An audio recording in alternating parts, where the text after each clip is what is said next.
Hello, my fellow humans, and welcome back to another pick a card reading here at scatterlovetarot. Coming at you with a pick a card in regards to what do men and women think about you but don't say. And today we are going to do them both together, and that's why you have an ultra wide frame today. As you notice, the space is a lot bigger. I'm choosing to do this so that I can stack up the cards in a specific way and show them to you. The train going by here.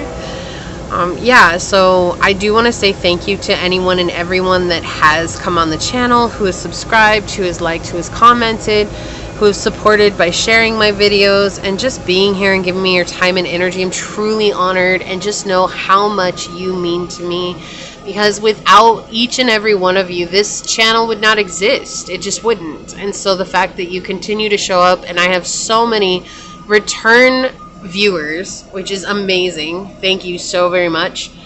If you are new here, welcome. We're all human. We're here on this human journey trying to make it through. And know that you are welcome with open arms, and we are excited to have you as part of this tribe. Oh, I do just want you guys to keep in mind that as you do like, comment, and subscribe to the channel, it does allow me an opportunity to connect with your energy and get you out more resonant readings. So with that being said, I have one little announcement here, that if you are interested in taking me with you on the go, I am uploading a podcast at my new channel at Scatter Love Radio every Monday, Wednesday, and Friday.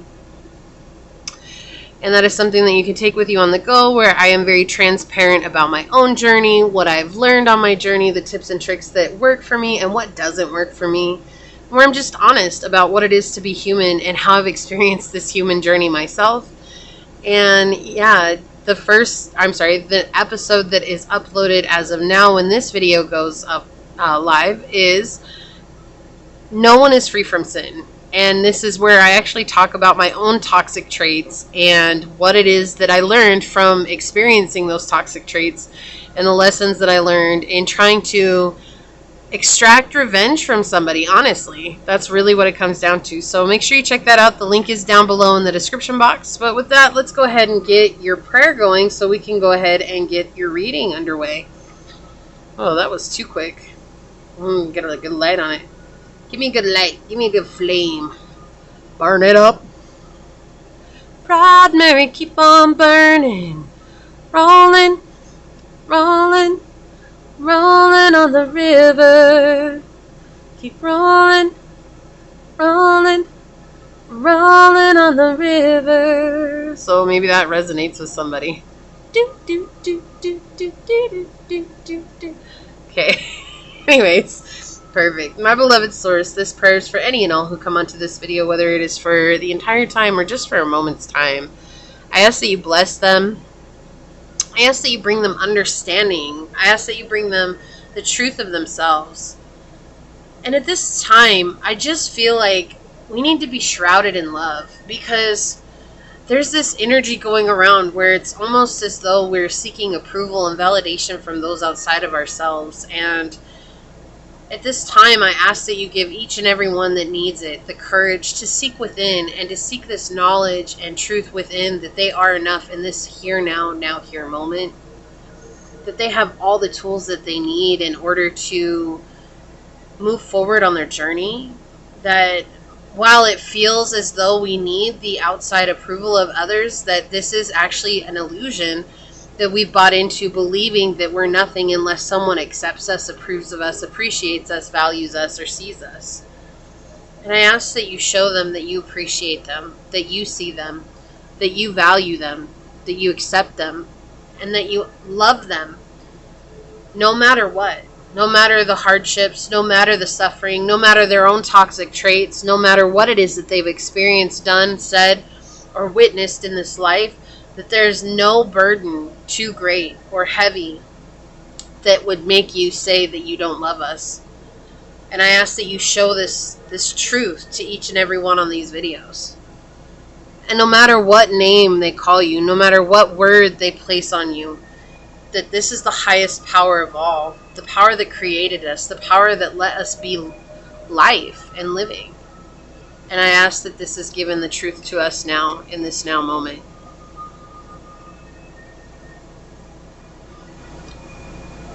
As these words are spoken unto this space, so shall they be. Amen, aho, ase.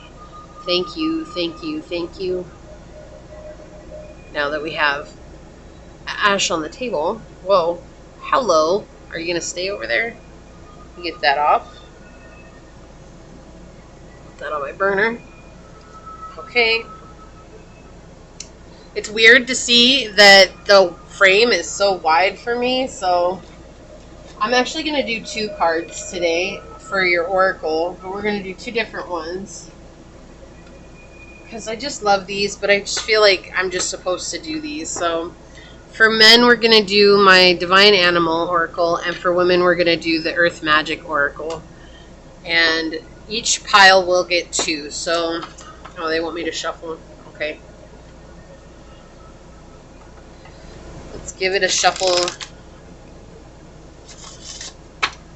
One more? Okay, thank you.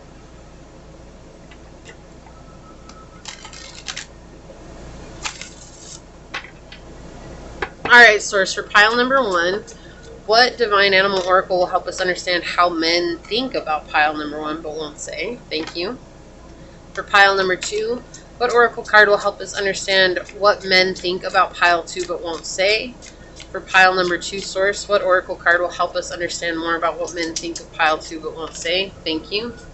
Hold on 1 second. Sorry, I didn't want the dogs to bark.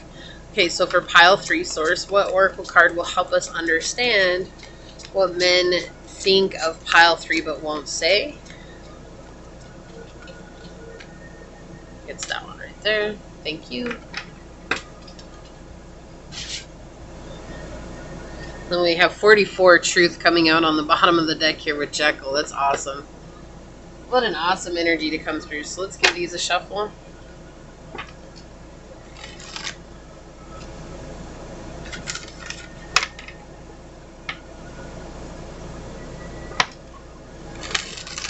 Alright.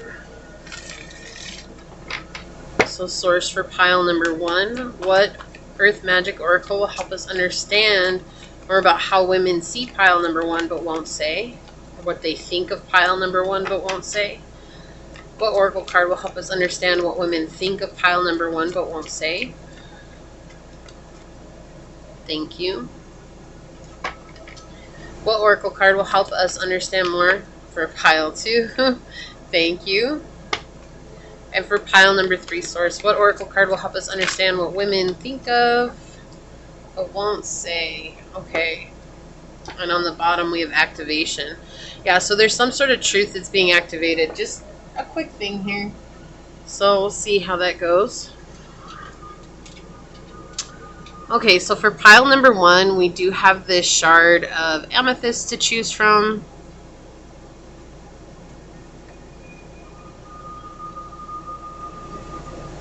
Okay. There. For pile number 2, we do have this piece of green aventurine to choose from. Hold on just a second, guys. Okay, so we have this piece for you. And then for pile number 3, we have this piece of tiger's eye for you to choose from.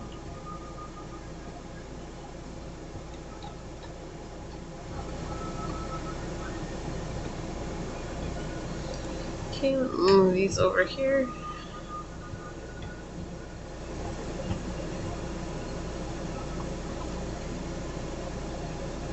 So we have pile 1, pile 2, and pile 3. And whichever one you are drawn to, that should be the pile for you, keeping in mind that they are general readings, so please take what resonates and leave what does not. With that being said, I will see you over on your chosen pile. Okay, pile number 1. This is for those that were drawn to this shard of amethyst, or if you were drawn to these 2 cards in the shuffle, this is going to be your pile. And what do men and women think of you but won't say? So we are going to do this separately. I'm going to set this up. How do I want to do this? I think like that. That should be good. That should give us enough room for each. So this is going to be for men. This is going to be for women. Now remember that energy is fluid. So if it feels flip-flop, you're more than welcome to take it as such. Oh, I have the hiccups. Okay. Also, keep in mind these are general readings. So take what resonates and leave what does not, knowing that as you interact with the channel by liking, commenting, and subscribing, it does allow me an opportunity to connect with your energy and get you out more resonant readings. Also, if you are interested in taking me on the go, check out my podcast. The description's down in the link below. It's Scatter Love Radio. It is on Spotify. It's also, if you have Anchor, on Anchor. And the podcast that is going to be uploaded at the time of this video being uploaded is all about No One is Free from Sin, where I explain a story of my own where I attempted to gain revenge in a situation and the lesson that it taught me. And also what I have learned along the way in regards to people who are just plain bullies in life and trying to get us to do certain things for them along the way. Awesome. So with that being said, let us go ahead and get into the reading. So I am going to do 2 sets of dice. I just want everything to be separate so that we can kind of understand. So this reading, and that's why I did a wide frame. So we're going to start with the men's side first. We'll get over here in a little bit and see what's going on. But let us go ahead and ask the dice and source for pile number 1. What do men think of pile number 1 but won't say? What do men think of pile number 1 but won't say? Source, what do men think of pile 1 but won't say? Okay, let me grab my block.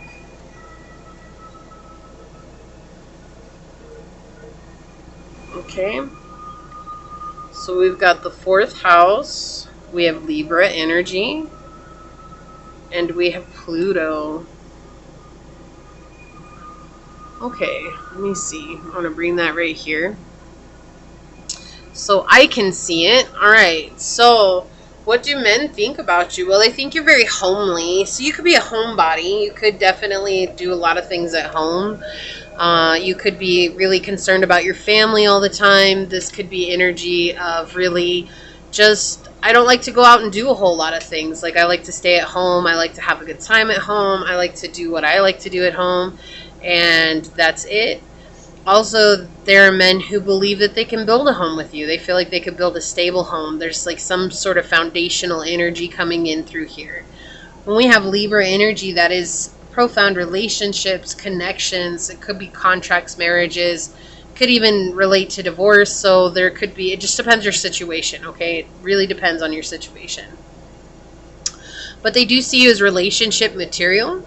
Or they also see you as someone who would be lucky to be in a relationship with you because you're very charming and easygoing and you like things to be very fair. You speak your mind. Sometimes you can seem distant and cold. They think that you are also learning how to transmute your energy in such a way where you're coming from your highest good. Like, this is like not just giving in for the sake of giving in, right? This is literally like, if I don't agree with it, I'm just plain not going to do it. And that's it. And I'm not going to let anybody try to convince me otherwise. And this is also energy that's very sexual. So they're very sexually attracted to you as well. And they think that you would just be someone that they could have a good time with. Someone that they could really connect with in a very deep way. Right? And so men really think that you're someone who's funny, who's charming, who's witty, who's smart, who's very intelligent, but who's always transforming themselves, who's always working on their best self. Like, you may do personal development. You may also work out. I work out. You may also, just really have a lot where you were one way 6 months ago and now you're a completely different way. And it's not wishy-washy. This is very stable energy where you are literally taking the steps to become a better version of yourself. And that's what men think. They really think, but they won't say this, is there's some sort of power that you're standing in and a sense of intimidation. Like, oh, if I approach pile number 1 and tell them this is what I think about them, and then they're going to like tell me something. They're going to say what's up, and I don't want to be on the receiving end of that, right? Like that's that sense. So let's get some tarot on it for you. So source for pile number 1. What do men think of pile number 1 but won't say? That you're very fortunate, you're abundant, the relationship energy continues to come through as well. Source, what do men think of pile number 1 but won't say? So you may have a lot of options available to you, and that's why the men won't say that you're like, oh, I want to come after you, right? They also see you as someone who has good, close ties with their family, or would if you're about to build a family or would build a family. Yeah, they really think that like you let go of what doesn't serve you. Source, what do men think of pile number 1 but won't say? Yeah, relationship keeps coming through. Relationship. They really see you as someone who they could have a relationship with. All right, so source for pile number 1. What do men think of pile number 1 but won't say? Whoa, thank you. Okay. Let's get another one out. Source, what do men think of pile number 1 but won't say? One more card, please. What do men think of pile number 1 but won't say? Thank you. We'll check this out in a minute. Put that over there. Let's see what we got going on over here. Yeah. So we have the Empress in the reverse, the Hermit. Yes. Okay, this is exactly what I was talking about, that change. Yeah, and feeling like you've been stuck in situations where you've had to make very rash decisions very quickly for no reason. It was for no reason other than the people that were surrounding you, right? There are people that were trying to pressure you into doing what they felt was best for you, or what they felt they knew better than you did for your life, right? Not letting you live your own life, but saying like, I know how to live your life better than you do.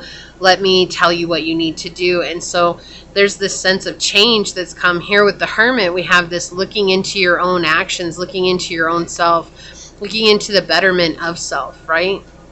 Looking at this Empress in the reverse. It's also looking into what people are serving me on this journey. And so while you might not be coming out as the Empress here, pile 1, you are coming out as the Hermit, which is actually a very more spiritually aligned being on the journey. Someone who is capable of looking at the truth of a situation and shedding light on where there may not be strengths, or where there are weaknesses, or where there's the weak link in your journey, right? And right here, you do have your back turned to a situation that is making you feel closed off from the world. And they see that, like men see that maybe you're in a relationship that's not serving you, or you're dealing with a family situationship that's not serving you, or friendship. Like it, as much as you're trying to hide this from the world, men are very much picking up on it. There's like this energy. It's like almost when they look in your eyes, right? Like I'm gonna look in pile 1's eyes, and I notice that they're very sad, or they're very disconnected, or very distracted. Also with the Hermit, there's a sense of that sexual attraction coming in as well. The Hermit is sometimes referring to a very hidden sexual desire. So if for you, pile 1, if you're in a relationship or you're already committed, that's why they're not coming forward, because it's this sense of like, oh my gosh, I can't go and talk to pile 1 about that because they're already in a committed relationship. They're already with somebody. I'm feeling like if they came to you and told you about this, that you might say something about it. You probably would. You'd be like, look, this isn't going to work for me, or no, that's not going to happen. So where maybe before that they were free to come and treat you or say whatever they wanted to you, now there's not that feeling any longer of being able to, because you're further along on your journey.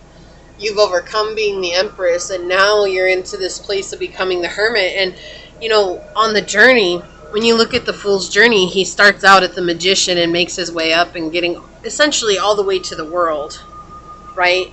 And so the world is where we reached ascension at some point in our lives, and we start over again.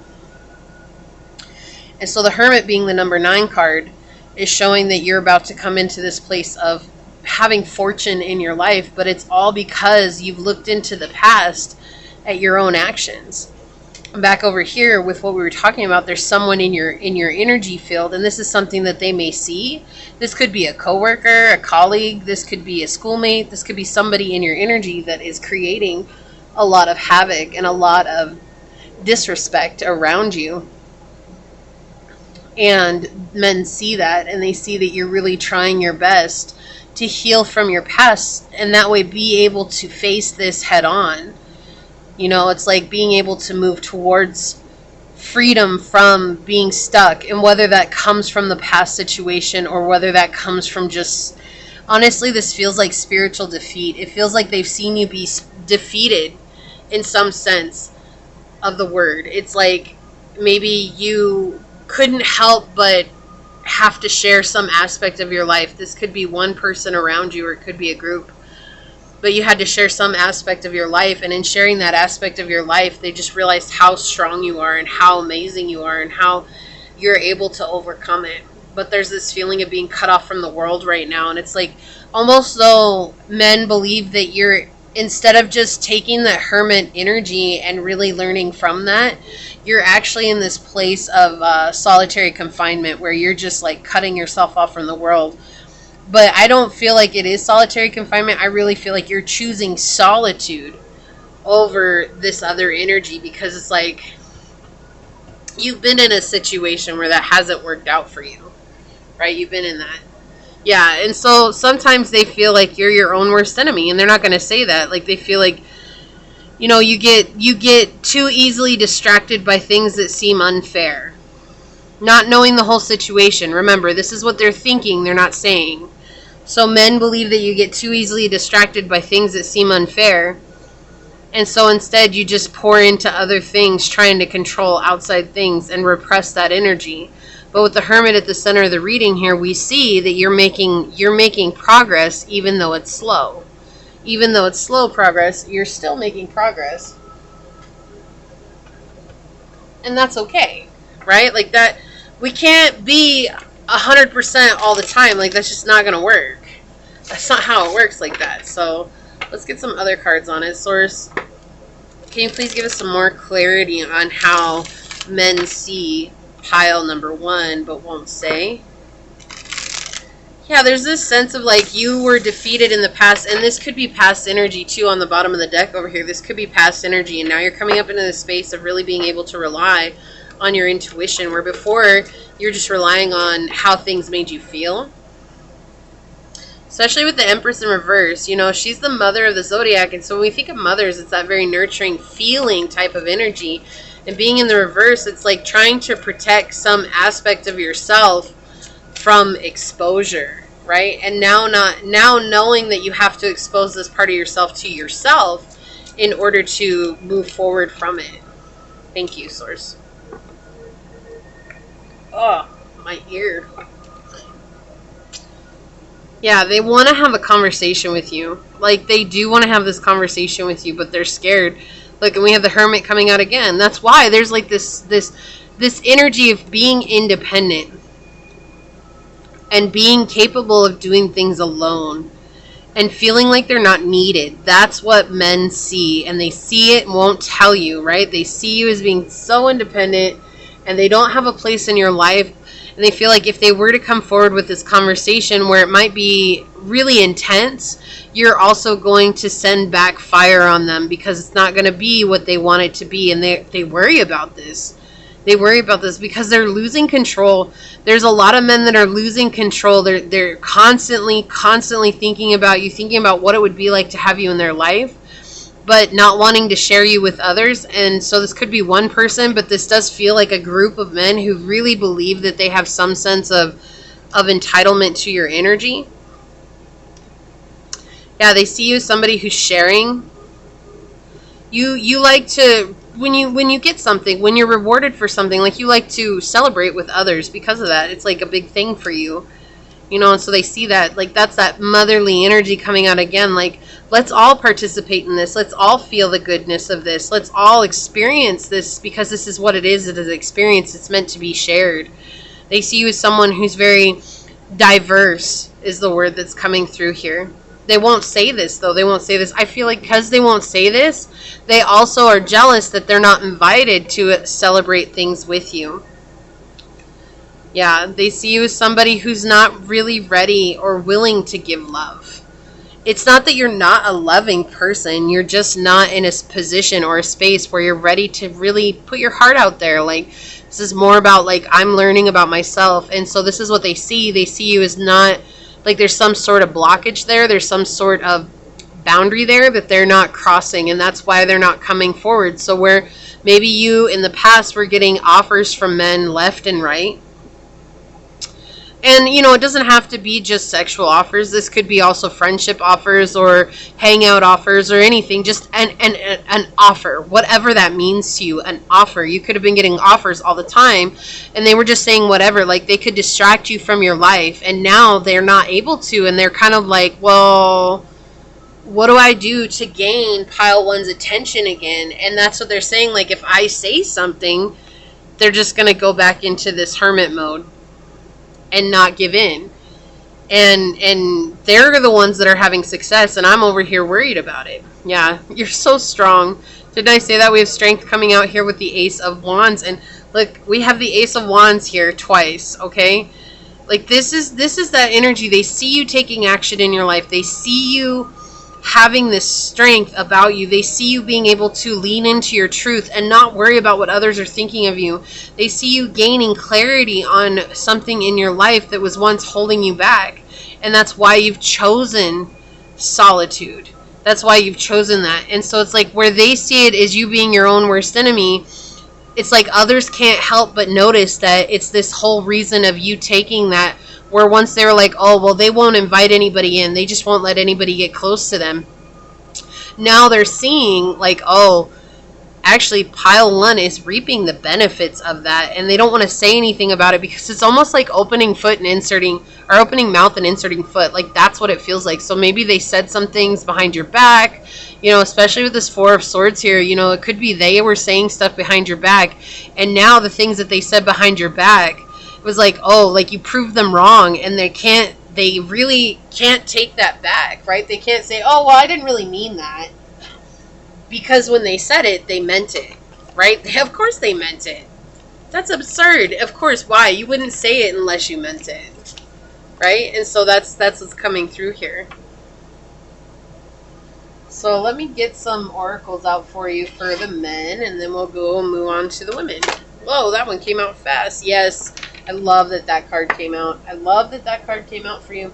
Look, and then, oh, here we go on the bottom. Every time I get this, I always think actions speak louder than words. It says actions speak loudly. Express your love through actions with number 49. But this card aside, this always makes me think of actions speak louder than words. It's like, who cares who said anything about you? You've taken action, and that's exactly what this energy feels like right here. It doesn't matter. Even you could have said words, and people were like, oh yeah, well, actions speak louder than words. And you're like, cool. And then you acted on it. They were speaking all these words, and now they don't want to back that up, nor do they want to retract that either, because they don't want to be a retractor. You're the retractor! You guys ever watch Big Bang? I love Big Bang. Let's get one of these out for how do men see pile one but won't say. And if you guys like this type of reading, let me know, because I'm just trying to find new ways of doing, you know, my readings. Like, I just like to be creative. So I was thinking about doing it together, because I had that as an option on my poll. And I will periodically post polls for you to choose from, so make sure you participate in that if it's a reading that you would really like to see. Otherwise, I won't know. And you're more than welcome to suggest, comment in the comments types of readings as well, and I will add those to my list of readings to get out to you. So can you please get one of these cards for pile number one? Okay, they want those two. Look, we have 14. We are slow to believe that which, if we believed, would in turn hurt our feelings. That's the thing, like, you're doing really well, and if they were to believe that you were doing really well, that would hurt their feelings. So instead, they tried to not hurt their feelings by hurting you, and in turn, guess what? They ended up hurting their own feelings. I like this one. May I please have one more of these for pile number 1? And what do men think about pile 1 but won't say? I got you. I got you. Let me get it. And that one. We have Source coming through saying, thank you for choosing to overcome your struggles. Oh, thank you, Source. All right, let's see what we got for you. So we have House 2, physical security, possessions, material values, and self-worth. And we got that up here too, like that transformation. You're learning how to be independent. I think I said that on your reading. Like, you're very independent. You're no longer living in this place where you need to be saved, because you're building some sort of wealth for yourself. And that's the thing. It's like, as you build this wealth, you share it, but you only share it with those who have proven that they're worth your time.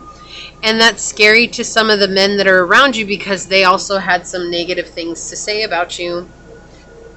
Actions speak louder than words. So we have number 39 coming through here with be authentic, be real and true to who you are and how you feel. So how do men see you? They see you as someone who's very authentic.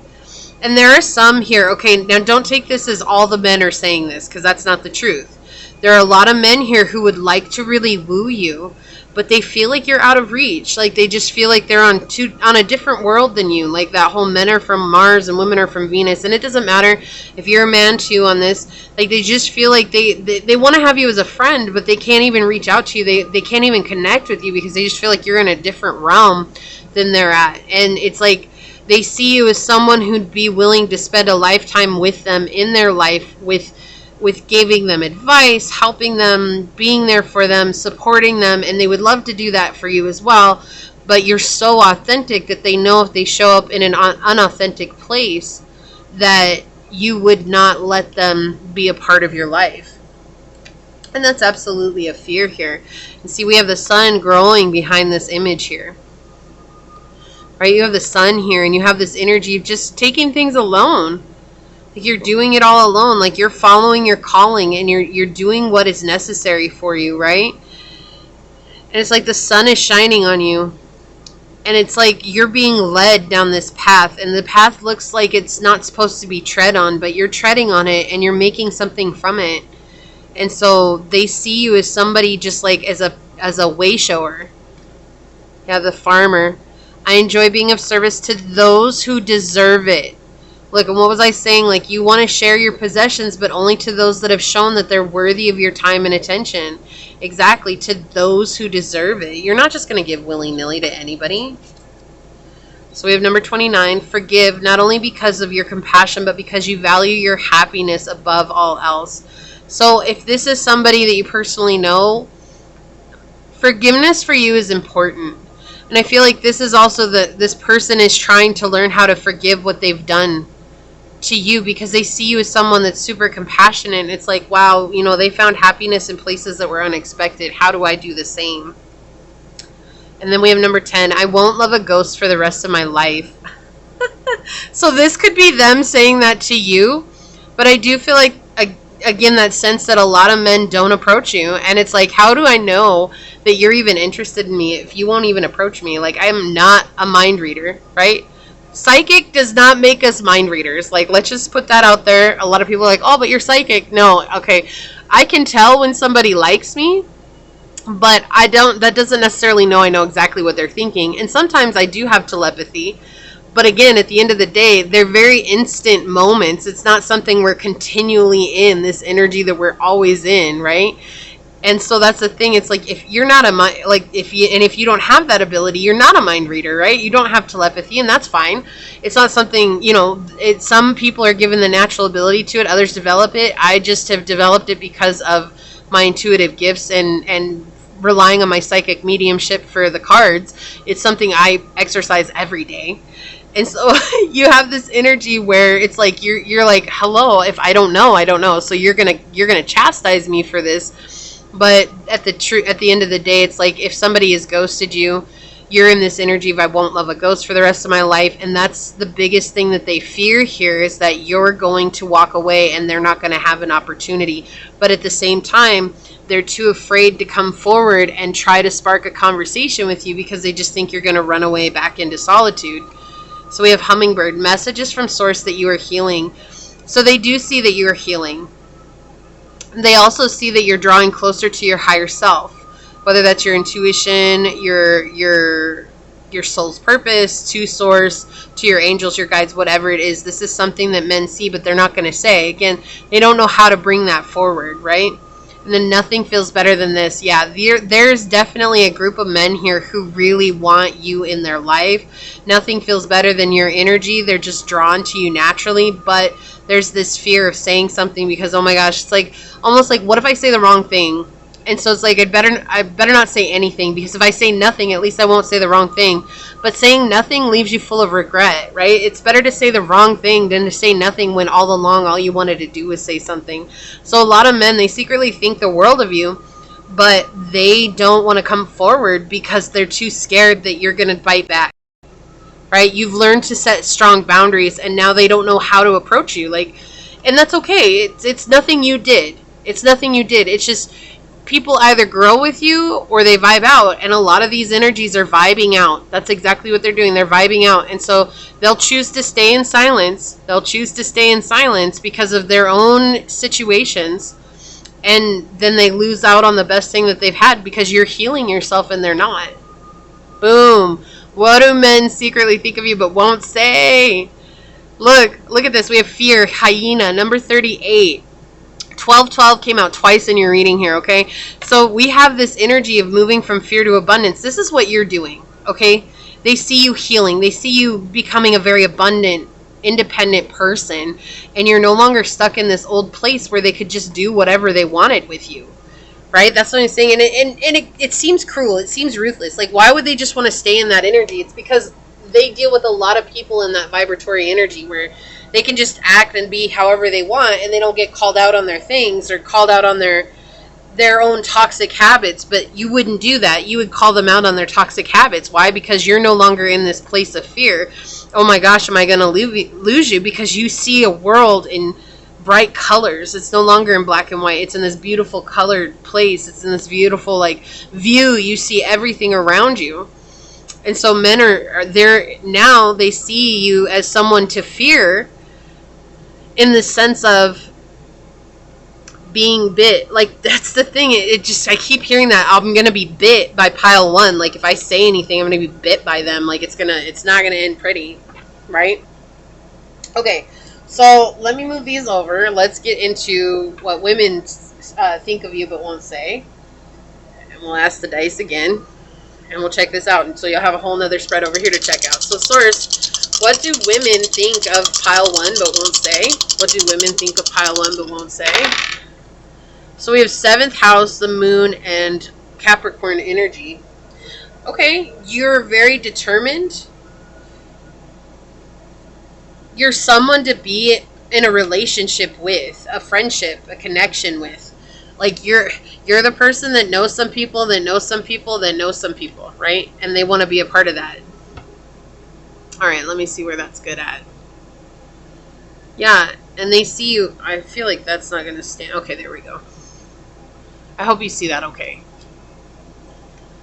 Yeah, they see you as somebody that they want to be in a connection with. Again, if you're a man and you're interested in a woman, like that's what they want. They want that connection. They see you as somebody that they could marry. They see you as someone that they could build with.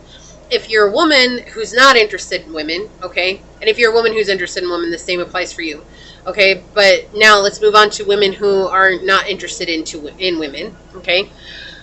This is saying that they want to build with you. This is like, whether it's a friendship or a business situationship, this is building the building blocks of something that is really fulfilling and something that they've been thinking about for a while. Like, when they see you, they're like, wow, pile one has it together. Pile one knows what they want. Like, they have these amazing skills. They're very hardworking. They're very determined. They show up. Even when things get rough, they still continue to show up. They still do their best. They give 100% everywhere they go. And that is something that's coming through here. Now, if you are a man on here, they see you as a very fatherly figure. If you're a woman, they see you as someone who stands very firm in their masculine energy, but knows when to back off from the masculine energy as well. This is like fame and fortune. They see you as somebody who is going to be famous. No matter what, like you're going to give it all and you're going to be famous. And so women see you, but they're not saying they see you as being famous. Like they just know. And there may be some women who say it, but there's a huge portion of women who see you as growing and growing very fast. And knowing that they want to be on this they want to be on this ride. This is the roller coaster of a lifetime. I got to ride it with pile one because pile one is growing. They're growing extremely fast, and I want to be a part of it. Like when they become big across the world, I want to say I knew them at the very beginning. And that's what this feels like. And so there's a lot of women who are cheering you on from the sidelines but not saying anything. My apologies, I do need a drink.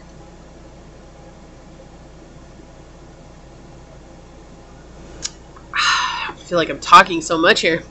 Boy, we're only on pile one.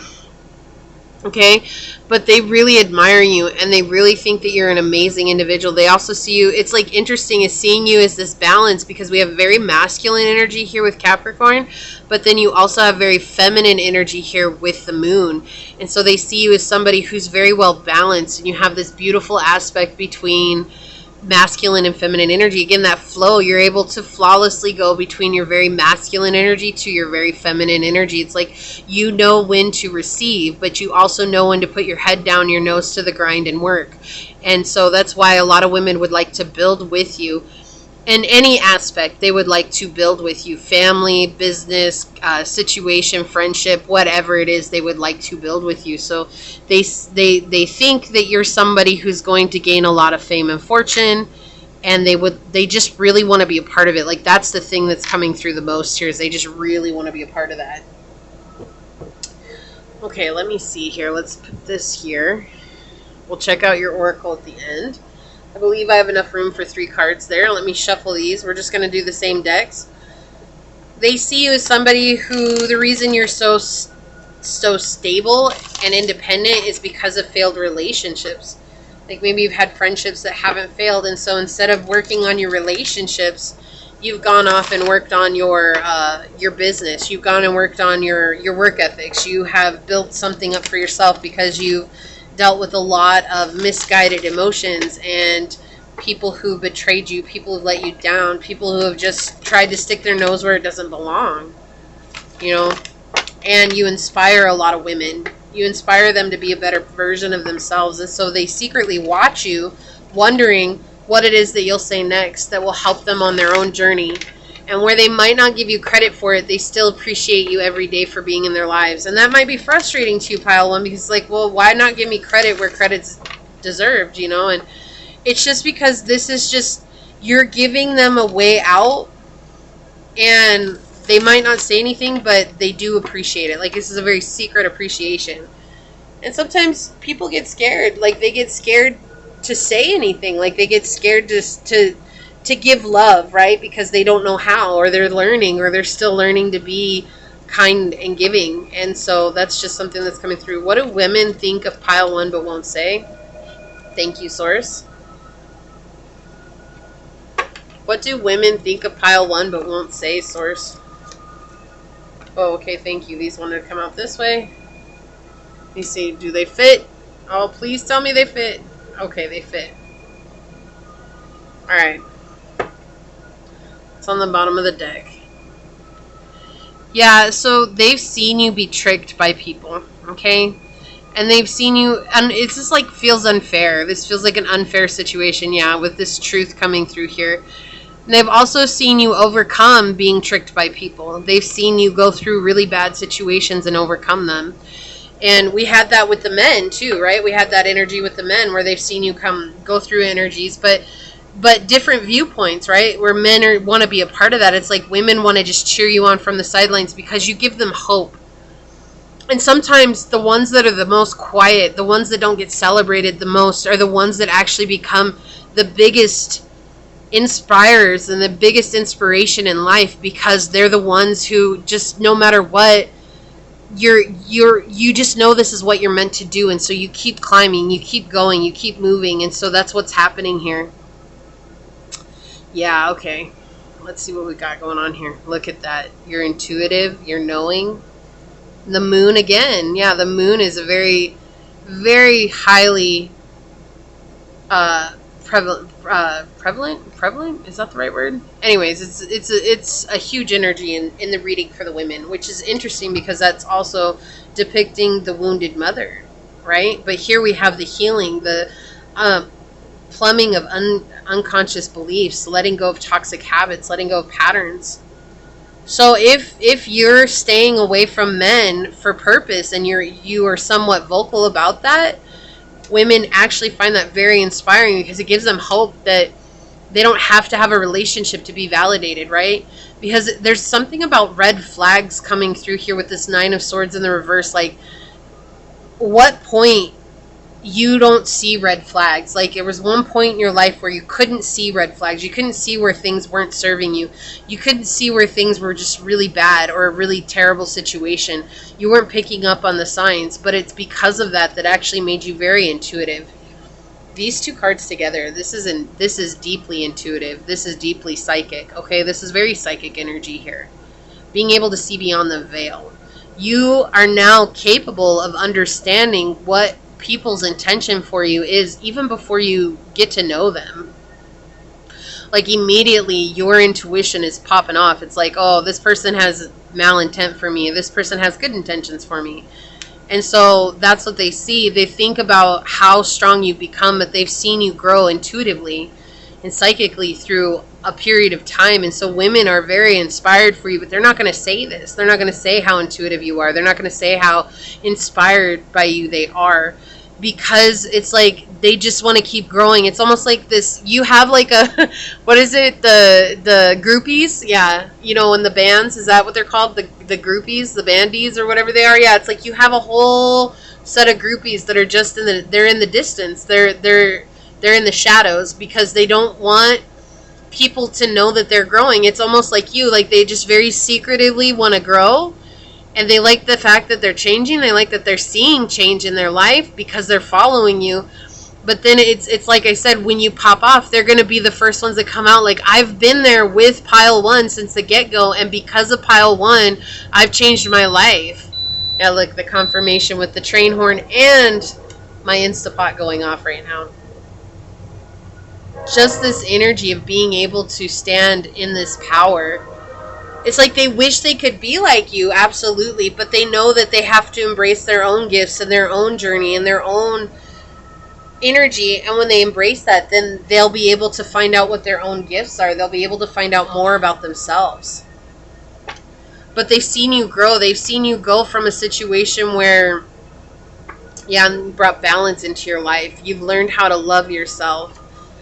That's what's so inspiring about you, Pile 1, is you're learning how to love yourself deeply, like to fall in love with yourself. And that's what gives them hope. That's what gives them true hope, is knowing that I don't have to love another person to know what it is to be wanted. Because if I want and desire myself, then I'll be okay. Because Pile 1 did it. Pile 1 is lucky that way. Like, Pile 1 has learned how to bring fortune into their life like that. And so what women see about you, but they won't say, is that you give them a reason to seek their own happiness. I mean, this is very profound energy. This is very profound. It's very deep. This is very compassionate and loving energy. And it may be frustrating that they don't say anything, but there's some sort of reason why they're not saying something. Like I said, it's like when you go big, they're going to be the ones that come through, and they're going to be like, no, you really need to try the methods that Pile 1 is talking about. You really need to, because I've been with Pile 1 from day one, and they've changed my life. Like, just being here and listening to them and doing what they say to do, like, and it has helped, and you'll become a better person because of it. Like, it's like they're waiting for the moment. It's almost like what it feels like, waiting for the perfect moment to come out and say something. Thank you, Source. What do women think of Pile 1 but won't say? Thank you. My nose is itching. Yeah, they see you as someone who's a leader. But not just any leader, they see you as a spiritual leader. For women, like, they see you as spiritual leader. For even if you're a man, like, they see you as being able to help guide women. So maybe you give resources to help them understand. Yeah, there's something about speaking out loud here. You overcame a very difficult situation. It had to do with love. It had to do with some sort of relationship. Okay, this could have been a friendship, a connection, a family situationship, but it was very difficult. It was very hurtful. It was very overwhelming. It was something that like went and took it all out of you, and yet you still stood strong afterwards. You are the one who came out. Look, we have the King of Clubs here with the Magician. You learned that you had everything that you needed to create the spiritual transformation that you wanted in your life, no matter what was going on. And so what women see you as this strong, powerful leader in their lives, giving them hope that they too can become a very powerful figure in their own, just in their own life. You know, whether that's to help others or not, it doesn't matter. It's just like inspiring them to become a very powerful figure in their own life. Where before they were seeking and feeling lost, like you've helped show them a new path. Look, the Ace of Swords coming out twice in your reading. Women just really see you as the path to clarity, the path to knowing, the path to gaining wisdom for their own journey. You know something. Yeah, and they want, like, this is like nurturing you from afar. Like, it's like because of you, they've been able to grow. Because of you, they've changed their own home dynamics. Because of you, they have learned how to become very powerful in their own lives and to communicate a truth that they were not able to communicate before. In fact, I feel like you have given courage to some women to leave some very toxic relationships. And that may feel like a huge burden, but it was part of the journey all along. Yeah. I love that this came out. This is the Pope. So we have the Pope and the Popess here, which is a divine couple. That balance again between, we have the Capricorn and Cancerian energy with the moon here. That divine counterpart energy coming in here. That balance between masculine and feminine energy. Once again pointing out that they see you as a spiritual leader in their life. Like, yes, maybe women put you up on a pedestal. Maybe they do. They look up to you, but they respect you. This is like more than just putting you on a pedestal. This is like a deep respect that they have for you. But they're not saying it because it's like feeling like if I say something, maybe they'll lose it, or maybe they'll be so like, you know, I don't know. There's like this just energy. It's like designed this way. There's like a reason that they're not saying it. But I feel like it's more or less from Source. Like, I feel like Source designed it this way so that you would always feel like, I keep hearing that song from, oh my gosh, Queen, Under Pressure. Under Pressure. Ding, ding, ding, da, da, ding, ding. Ding, ding, ding, da, da, ding, ding. It's almost like you're being turned into a diamond because of the pressure. Because of not hearing anybody giving you really a lot of praise or building you up. And then when people will build you up, because it is coming, you're not going to be so attached to them, the praises that they're giving you, whereas you're going to accept it graciously. You're also not going to be so like, oh my gosh, my whole journey, it's dependent on whether or not they praise me or not, you know, whereas that's the type of energy that you may have been in when you were with people in very toxic situations. This is a very toxic situation, this Nine of Swords. Okay. Get some oracles out for you before this reading turns into an hour-long reading. Have faith. Trust your faith in this situation. Yes, they have faith in you. That's what women think, but they won't say. They have faith in you. Like, they've placed a lot of their faith in you because you've helped them change perspectives and you've helped bring transformation into their lives.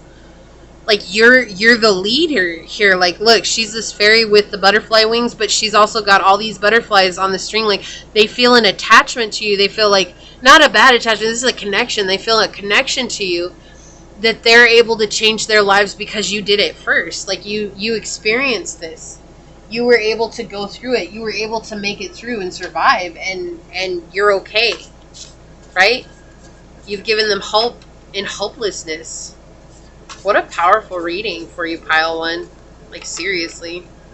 Can you please get some more oracle cards for pile number one? Okay, I want to get one more because I got two for the other side.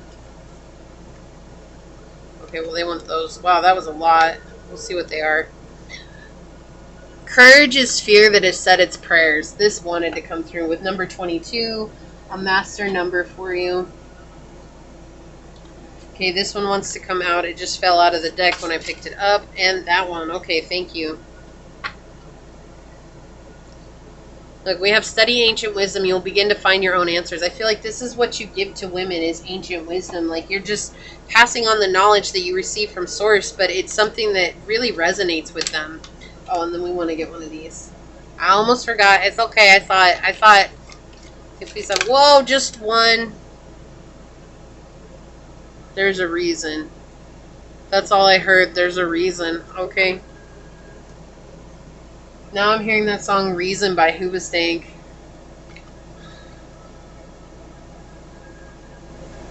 I don't remember. Like, it came and it went. So they just gave me the name and the song. I haven't heard it in a long time. But maybe check that out. But again, we have this, like, being vulnerable. Look, we have the 2 hearts on fire. We have the 2 hearts set on fire.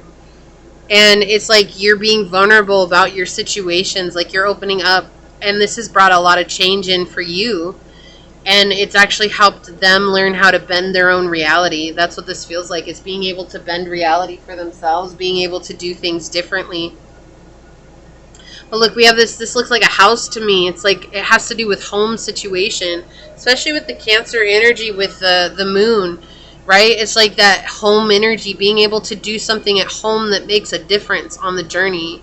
Like, see, they see you as a guide, some sort of guide with the wings up here, like a spirit guide or ascended master. It's like you might be like, but I'm not. No, but they see you as somebody who's sent here on this physical plane to guide them only after having experienced things that were meant to break you, and yet you still you never broke. You were like a bamboo reef, like reed. You just bent and you kept waving in the wind and you never broke. Never once did you broke. You may have come close to breaking, but you never once broke.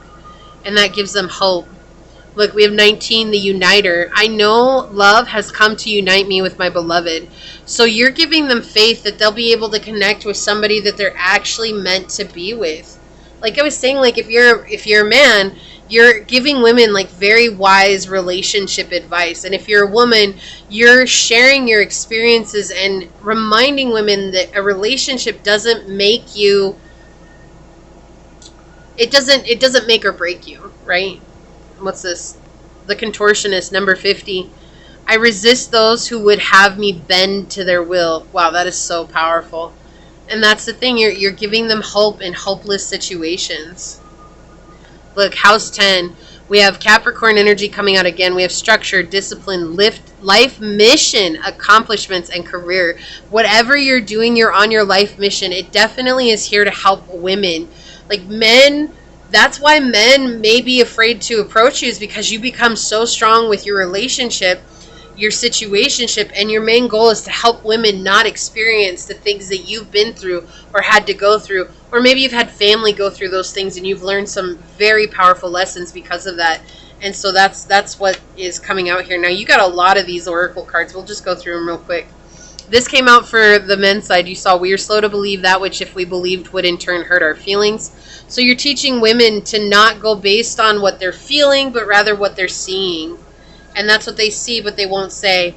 Look, we have look back and smile on perils past. I cannot make this stuff up. With Walter Scott coming in. I love that synchronicity, showing that whatever you went through in your past is bringing strength and hope to women now. And they're just not saying that. Look at this synchronicity. Being alone doesn't mean you have to be lonely. Look for your purpose. Look for your dream. Your future is up to you. This is what women see, but they're not saying about you right now. Oh my gosh, I love this pile one. Not every step we take will be a step forward. It can take time. Look, I love these synchronicities. You're showing them sometimes it's okay to take a step back.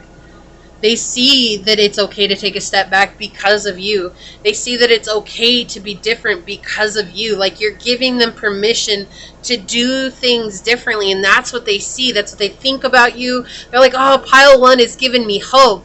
And it's almost like you're their dirty little secret, but you're not a dirty little secret. And I don't know how else to say it. It's like, I'll keep you my dirty little secret. That's exactly what they're doing with you. Women, when they think of you, pile one, it's like you're their little secret that they're going to keep tucked in their pocket and they're not going to tell anybody about, because they don't want people to stomp on their dreams, because they want to keep showing up with you and transforming with you behind the scenes, okay? It says they don't love you, they only want what you can offer them. This is what you've taught women. Like, women see that you know through your intuition whether or not a person has good intentions or bad intentions for you. And we said that at the beginning.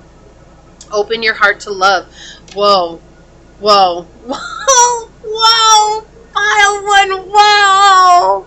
You're teaching women how to love. They see this. They see this. They trust you. They have faith in you. They're like, pile one is teaching me how to love again, and to love from a place of truth, honesty, integrity, and honor, from this very powerful place. Oh my gosh, I love you, pile one. I love you. If this resonates with you, leave a pink heart down in the comments.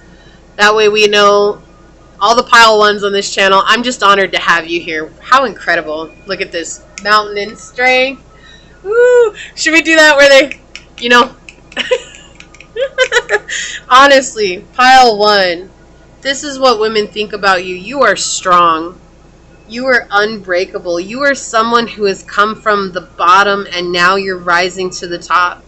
And you never once gave up. No matter how hard things have gotten for you, you never once gave up. You continued on your journey. You did what was best for you, and you made it through, and you give them hope.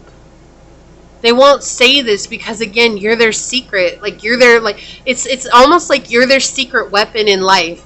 And they don't want anybody to know about you that might try to either take them away from you or take you away from them. That's what it feels like. They just want to hold on to you and keep you close to heart because you've given so much in their life. I love you, pile one. I love you. I'm just sending you a hug because we need you. We need you so much in this world. I hope you know this. I hope you know this. Okay? I loved your reading. This is what I see for you.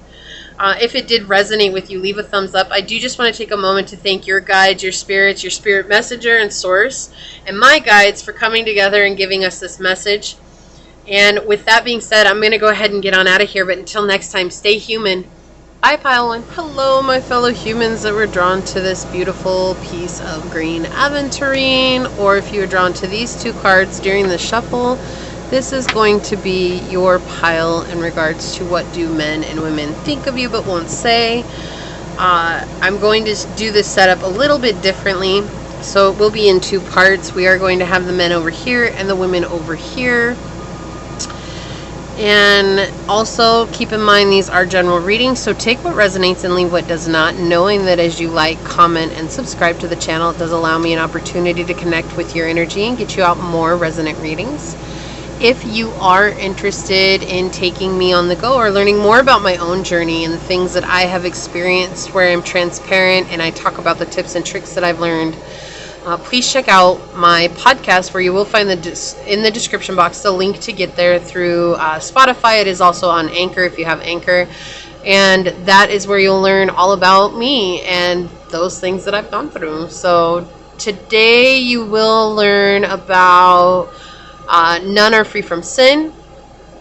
And it is where I actually discuss why revenge is not a good way of going about things, where I actually had my own experience where I tried to get revenge on someone who hurt me very badly, and I talk about what it was to experience that and what it was to go through that. So with that being said, let us go ahead and get into your reading.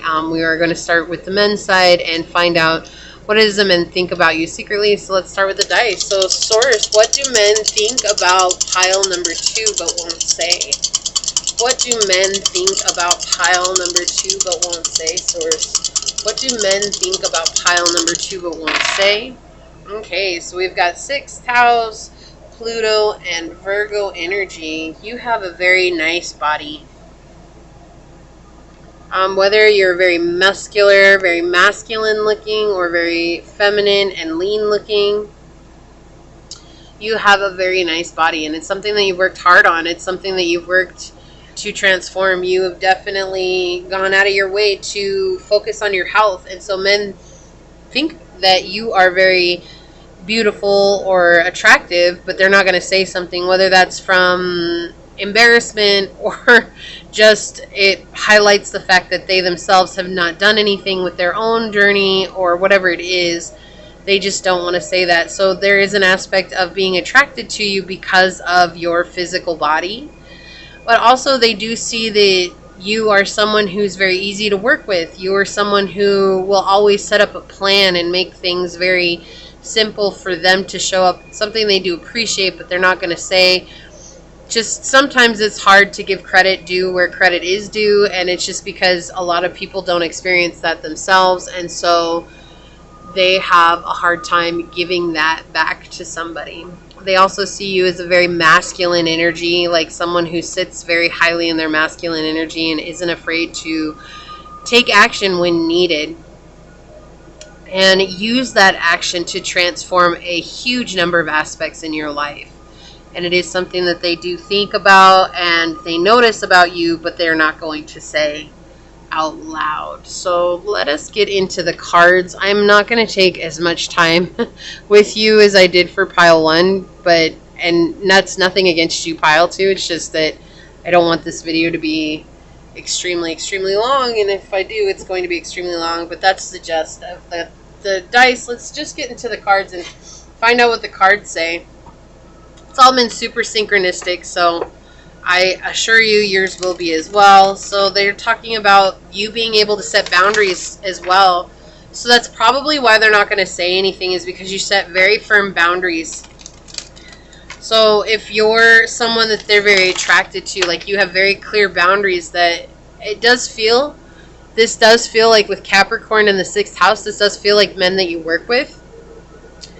So there could be a very clear boundary there, like there's not a line to be crossed here. We can't cross that line. It's not going to work out for us. Like that's a bad place to go down. That's a bad road to travel down.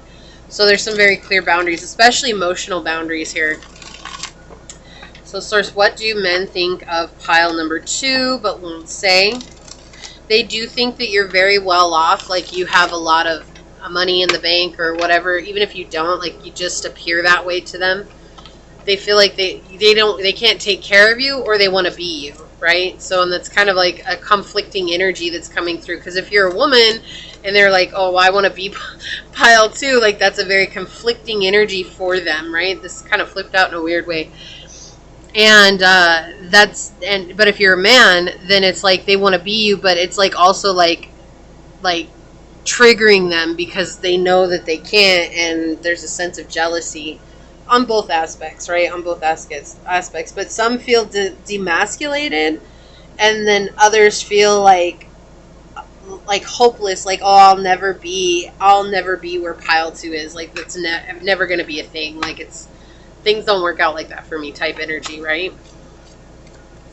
They do see you as someone who's capable of making very strong choices, right? Like very capable of making strong choices, hard decisions. Like you make the decisions that no one else wants to make, right? So you could be a boss, right? Which would not surprise me, especially with Capricorn coming out here. You could be a boss, and maybe you have to decide if to fire people or to let people go, and that may be very hard for a lot of people to do, but you're very capable of doing it. Like you're very sure of yourself, even if it feels uncomfortable. You're someone who will do those hard decisions when they're necessary. They see you as being able to stand firm. It's like you've learned from the past not to trust certain situations, and so you go based on your gut feeling here with the Lover coming out. Also with this coming through, they do see you as someone who they could very well, have that attraction with, but that you're on a different level than they are. That's the main thing here. You're on a different level, and that's not even spiritually. This feels very... Oh, okay. Thank you. My neck popped. This feels very monetary. Like you're on a different level than them monetarily. And so they just feel like they wouldn't have anything of value to add. Like if they wanted to be your friend, right? They feel like you would take them out to these really nice places to go get a scotch somewhere. And they wouldn't be able to afford just even one drink with you. It would just be like way out of their price range. And I'm just like, I don't feel like you're not open to other situations. Like, hey, let's just go to the dive bar down the end of the block or whatever, but That's how they feel. Like, they always see you dressed to the nines. They see you very professional. They think that you're very well off, but they're not going to say that, because that's what I'm saying. Like, there's this feeling of being demasculated. They don't want to demasculate you if you're a man, but they also don't want to be put in a position where, you know, they're looked down on or looked at less than because of their situation. Yeah, it's like an unfair, like, they feel like it's unfair. Like, you're in this place of having a lot. Like, they're jealous. There's this jealousy that's coming through here. You have a lot that they wish that they could have. And they hope, like, it's a hope too. It's like, I wish I could be them. But, you know, like, why do I hear that when you wish upon a star? Like, that's the song I'm hearing right now. Like, they always wish upon a star. I wish I were pile 2. I wish I had what pile 2 has. Like, I wish I could be open to what pile 2 has. But they feel like with the 10 of coins being here in the reverse, it's like an unfair distribution of funds. That's what it really is. At the basis is coming down to, right? We have this energy of like, how is it that pile 2 gets all that? How is it that pile 2 has all this wonderful money to spend and they're capable of doing these things? Why don't I have that? Yeah, because they're not. Okay, hold on. This is interesting. They do talk about this behind your back, okay? Like, this is something they do talk about. They do talk about it, about you, and how it's unfair. They also feel like they're stuck in a situation that you're not stuck in, and they think that you've been given some advantage in life, like maybe a spoon in your mouth or something like that, you know, like the golden spoon in your mouth or something. I don't feel like you have. I feel like the whole reason that you've gotten to where you've gotten to is because you're disciplined. You're a very hard worker. And they see that when it comes to your physical aspects, but it's like wherever you're at in your life with money, they feel like there's been an unfair situation that's been handed to you, like where you've gotten a lot and they've gotten a little. So you may work in the same company as this person.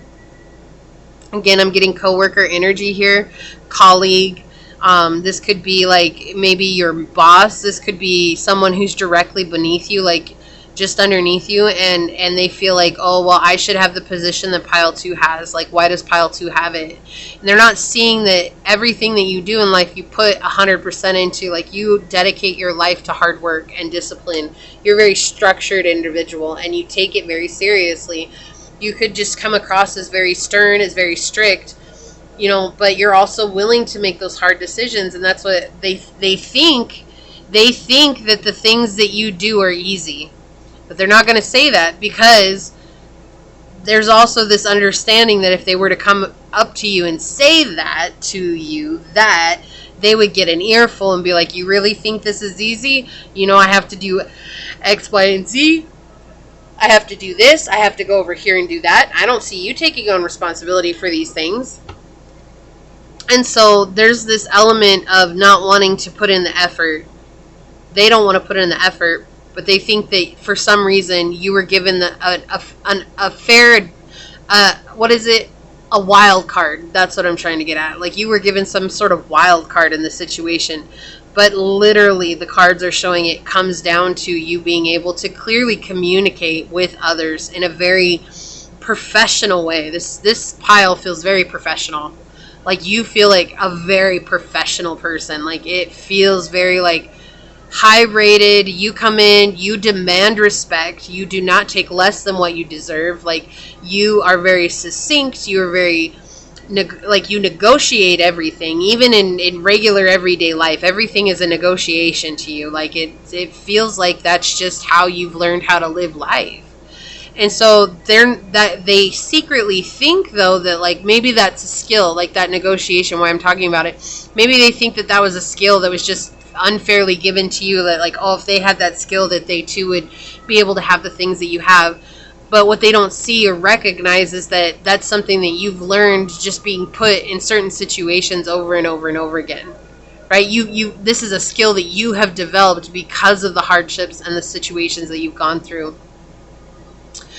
This is also saying that they have an addiction that they're not willing to let go of. So this could be laziness. This could be complacency. This could be drugs and alcohol. I'm, not telling you this to get anybody in trouble, but I'm just saying, like, when the judgment comes out in reverse, it does refer to addictions, okay?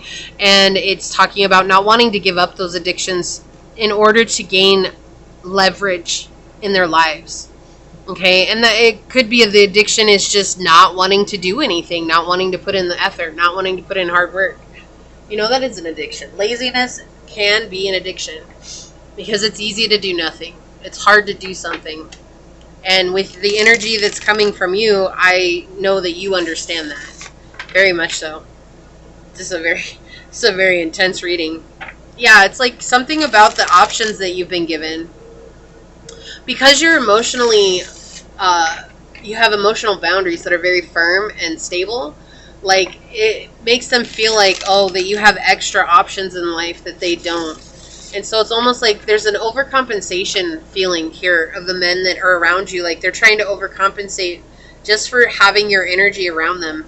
So it's like, I don't want to be rude, but you know what they say about men who drive big trucks? Like, that's the type of energy that's coming in here. Okay? Like, just referring to this. I'm not trying to be ruthless or anything. It's just that's what's coming through. I keep seeing a man in a big truck, like a man in a monster truck. Like, you know, it's like the bigger the truck, right? And that's the type of energy here. It's almost like having a lightsaber show.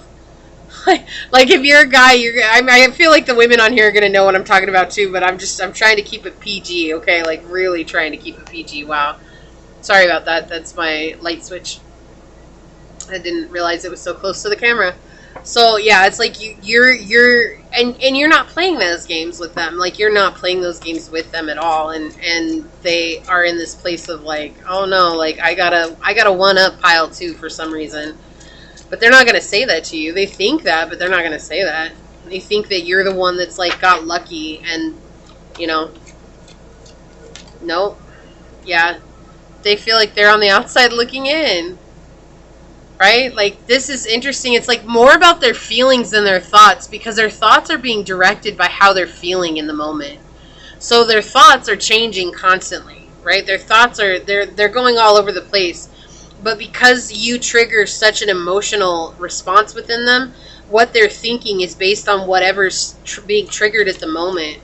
So it's like they see you as somebody that's stable. They see you as somebody that's secure. They see you as somebody that has a foundation. They think that.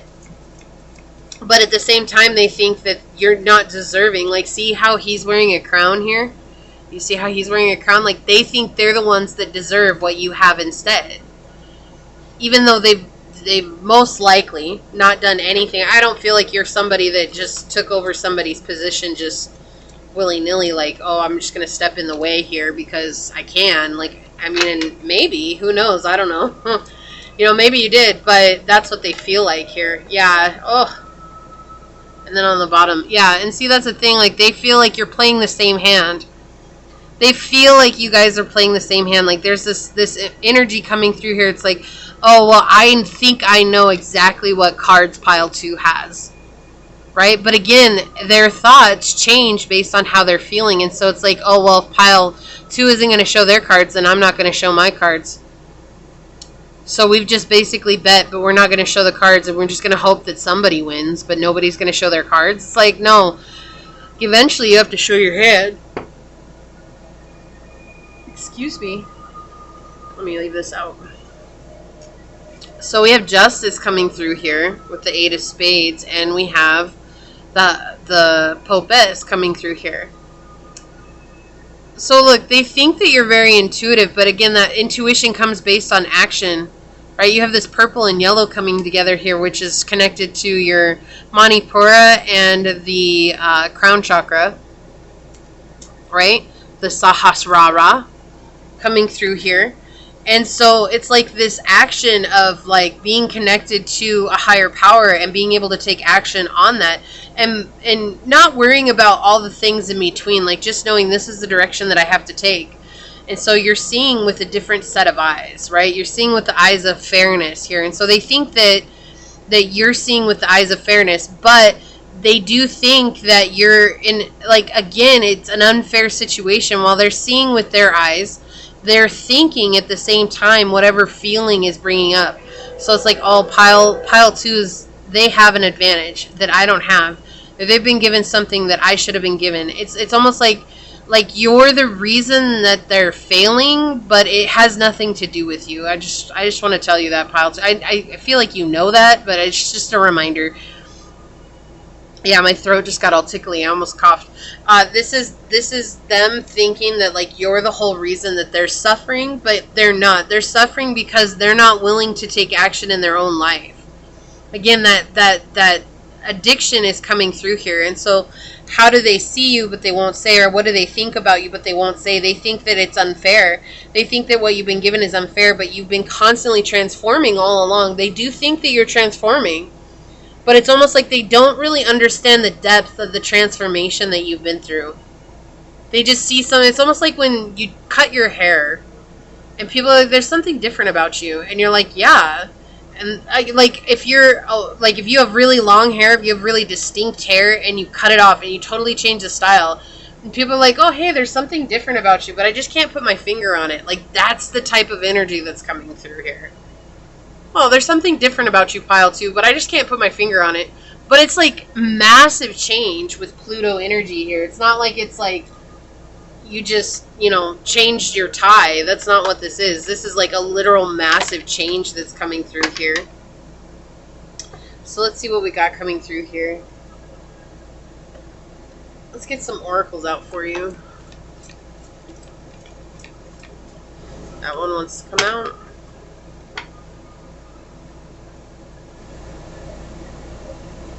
Rolling with the homies. Yeah, some of these guys want to be your homies.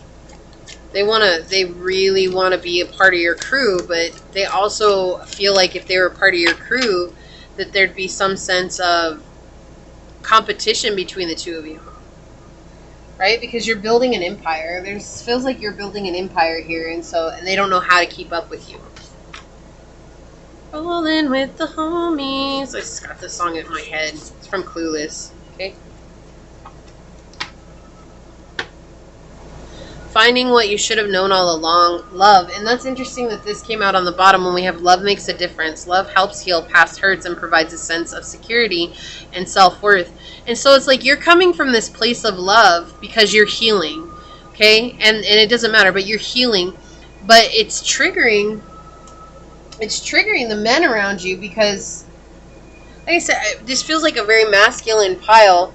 And again, understanding that you don't have to be a man, but you could very much be in your masculine energy, or you could be a masculine sign, saying that you could be either an air sign or a fire sign.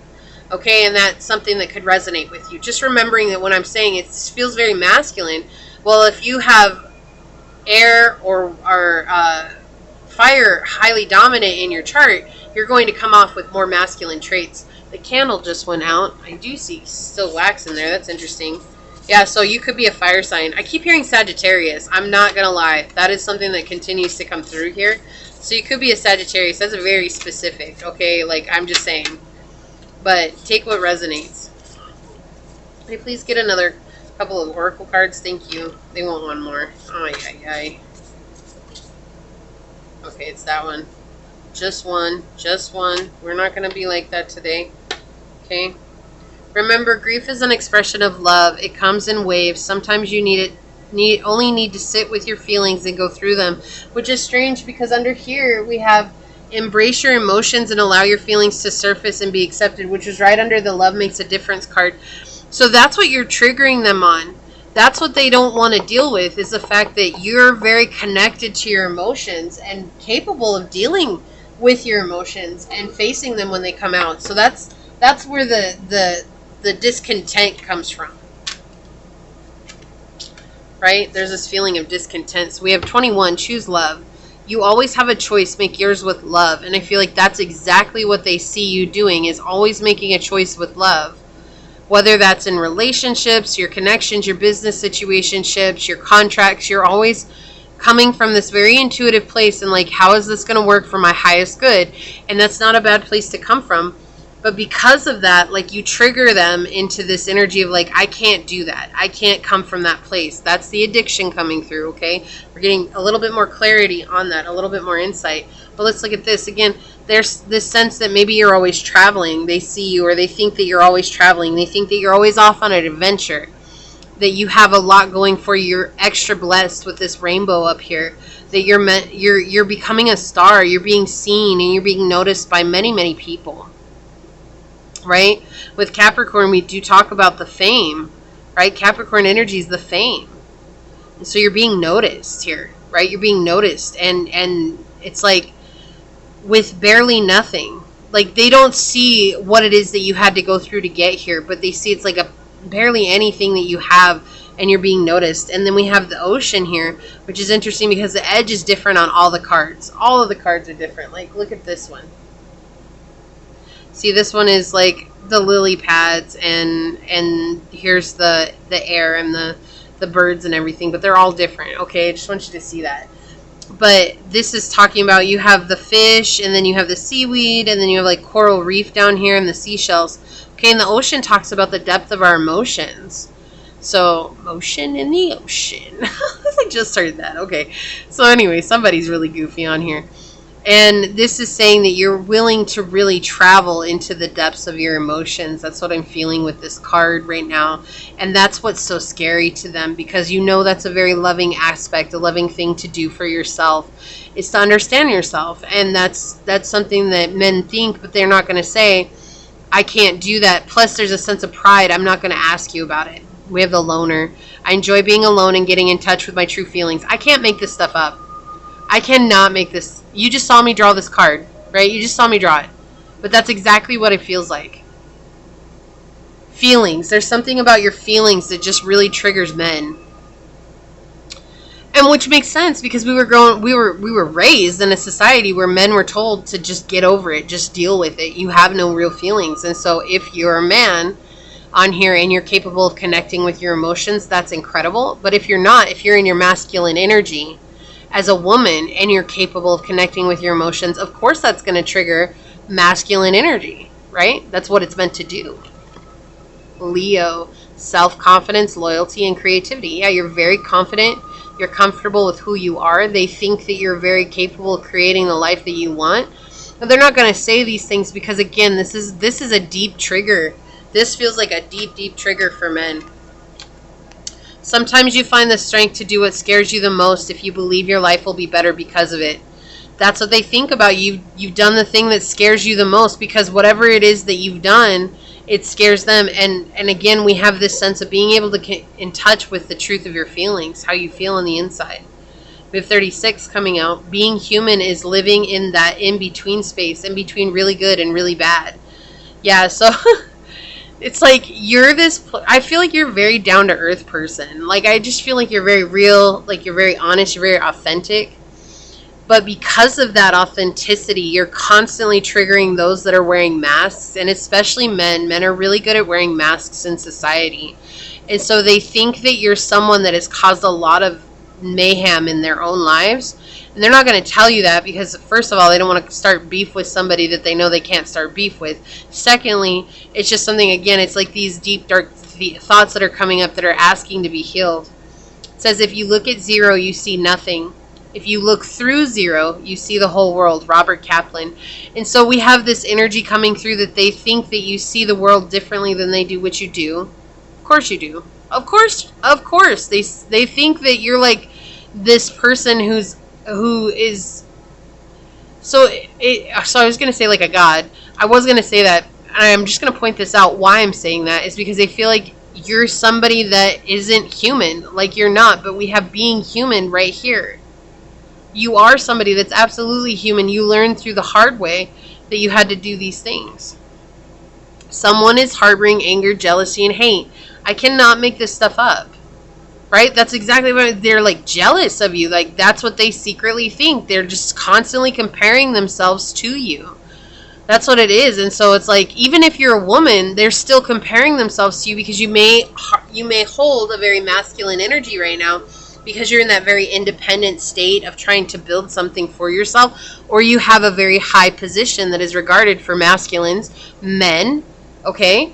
And you're the one that possesses it, and that's that jealousy coming through, anger and hate. This is like, they secretly think a lot of negative things about you, and I apologize that that's the way the reading is going, but yeah. And then we have your sex is on fire. Like, again, that attractive, that's what I was saying at the beginning, this very attractive energy, this very sexual energy coming through here. It's like, so we have this energy coming through where if you're a man and men are attracted to you, that is bringing up some sort of issue within. And if you're a woman, it's like there's like this dominating factor here. Okay, again, fire sign coming through. I keep hearing fire sign. Sagittarius is again the one that comes through the most. So you may have a Sagittarius in your 10th house. You may have Pluto in Sagittarius. You may have hold on. What am I trying to say here, Beck? What's trying to come out?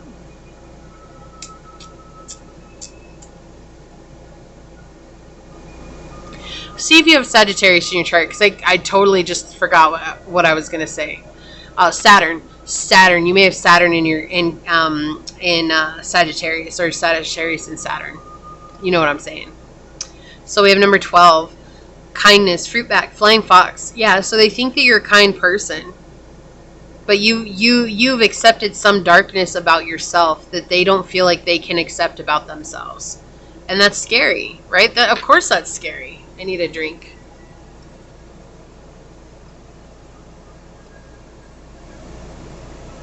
You know that like conflicting energy where someone really, really hates someone, or they really, really want to hate somebody, but that person is so nice and generous and kind that they're like, I just can't hate you. Like, that's what's coming through here. Like, that's the type of energy that's coming out. So let's check out and see what women think about you but won't say. Let's ask the dice here. So, source for pile number 2. What do women think about pile number 2 but won't say? What do women think about pile 2 but won't say, source? So we have second house, Jupiter, and Libra energy.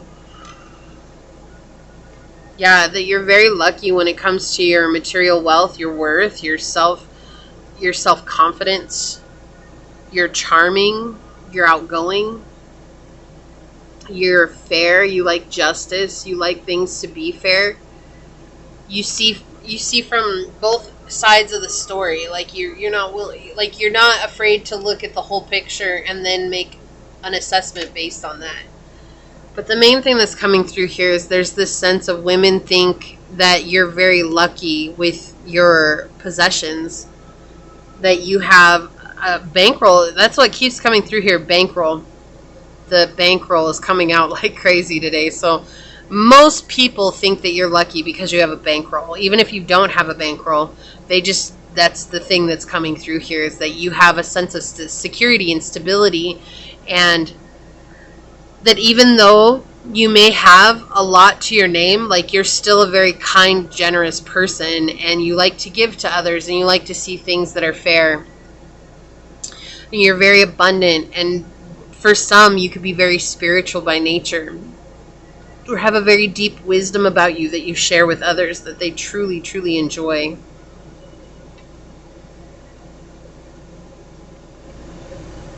Let's see what else comes out. Let me put this over here.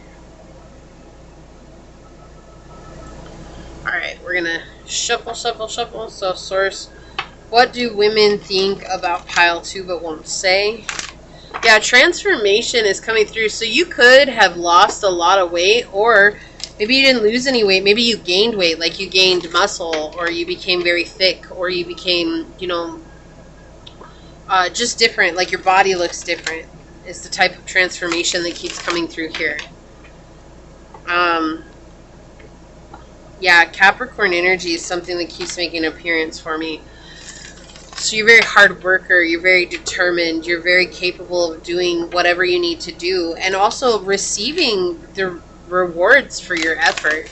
Source, what do women think of pile 2 but won't say? Yeah, you're very attractive. You're a very attractive person. You're also very strong, a very authoritative person. What do women think of pile 2 but won't say? What do women think of pile 2 but won't say, source? Thank you. What do women think of pile 2 but won't say? Whoa, that came out. Thank you. Source, what do women think of pile 2 but won't say? Thank you.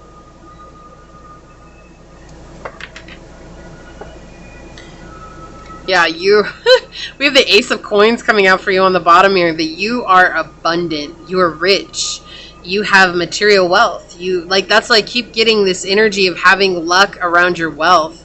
Yep, exactly. You work hard for your money. Yeah, and who cares? Who cares? You do you, boo. Like, if you got money, you do you and enjoy it. Don't feel like you're, obligated to help others or anything like that. You're also well known. If you don't feel well known, like, people do know who you are. Like, they know your name. I feel like your name is whispered around everywhere.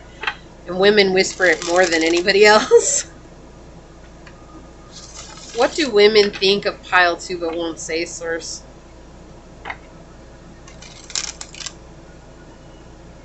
That your success has come with great sacrifice. What do women think of pile 2 but won't say? That you're very emotionally mature. You have a sense of understanding about you. What do women think of pile 2 but won't say? I don't know why I'm doing these first. That was weird. I haven't even turned over your cards yet. That was weird. I didn't even think about it until just now that I was like, why am I getting these cards right now? So there's a reason for this. What do women think about pile 2 but won't say? Look at how fast they're coming out too. Yeah, so there's a reason for it. What do women think of pile 2 but won't say, source? Oh, thank you. So I don't know why, but let's see. Yeah, that you're a risk taker. And you're not afraid to take risks on when it comes to building what you want. Like, that's the thing here.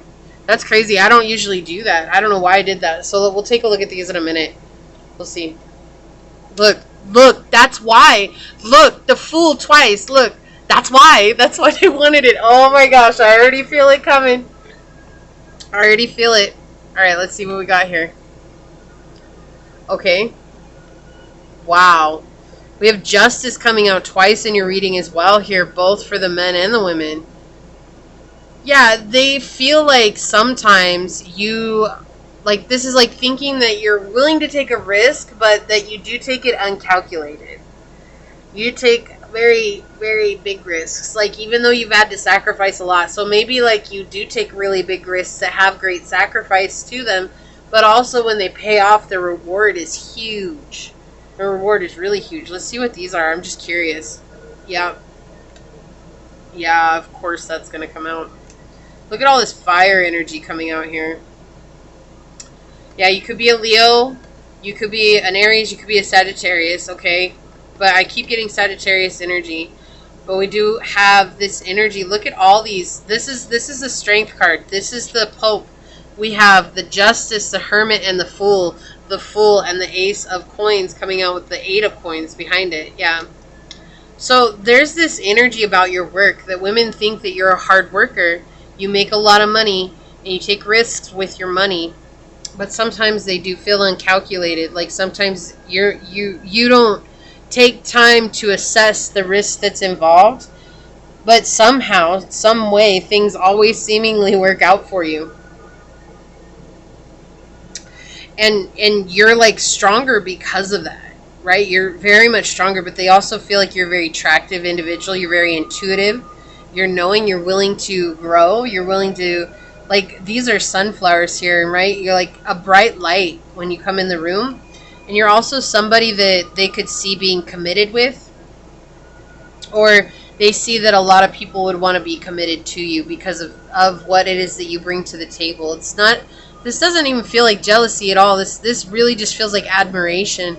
A lot of women, they really think in terms of admiration towards you, pile 2. Like, they're like, I really admire pile 2, but they don't want to say anything because it's like, maybe there's a lot of gossip that's going on around at work about you, and there's this sense of not being able to really, really be free in the way that they talk about you. Because people might say, oh, you're just a brown noser or whatever. And that's not the case. Like, they really do admire you because you inspire them in a way that's very profound. You give them courage. You give them hope. Like, and it doesn't matter who you are. Like, you just open up new doors to them. And you've given them a way to seeing that they too have an opportunity to have a very good position in life and gain wisdom. Like, you're seen as somebody who shares a lot of wisdom if people would just take a moment to really listen to what it is that you have to offer. Like, you're always inspired, though. Like, there's something that's always inspiring you. Like, you're always on to the next thing. Like, you're always learning something new, or you're always doing something different. right? There's like this sense of deep creativity about you that they think about, and they're like always thinking about how is it that pile 2 is always so creative. And it doesn't seem like there's a lot of effort put in either with this Hermit in the reverse. Like there's not a lot of effort that comes from that creativity. It's almost like it just comes so second nature to you.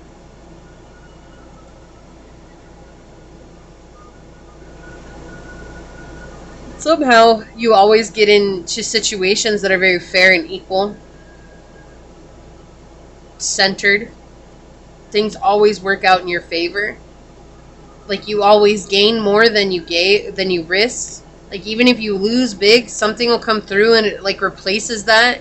So I keep getting like stocks and bonds. Like that's the type of energy, like risks here, but it doesn't have to be like that. That's just the example that they're giving me here. It's like you may put a lot of money in stocks and then you may lose some and you may lose a lot, but then a stock will come through and it'll go up and you'll get a whole bunch of return on that. And so that's the type of risk that they're talking about here. It could be gambling. I'm not getting gambling per se. Maybe it's investing in small businesses. Maybe this is you investing in a person or in other people. And where, it's like for every 10 people that you invest in, maybe only 3 are really successful, but it's those 3 that actually like cover the overhead and more. That's what it feels like just this type of risk, okay? I love that the Fool came out. Like, that's so weird. I don't even know why that happened. It was just so weird that I did that. But it's this sense of like being able to be in control, fully capable of understanding your position in life and keeping to yourself and doing what's necessary while giving away fair and just advice, but also being so collected in who you are and capable of setting very strong boundaries and taking action on those boundaries as well. Like when somebody steps over your boundaries, you like basically you're like, nope, this is not going to fly. I'm not going to do this. We're not going to play this game. This is a boundary that I have here, and it's there for a reason. But women really think that you are someone who is very capable and very well off.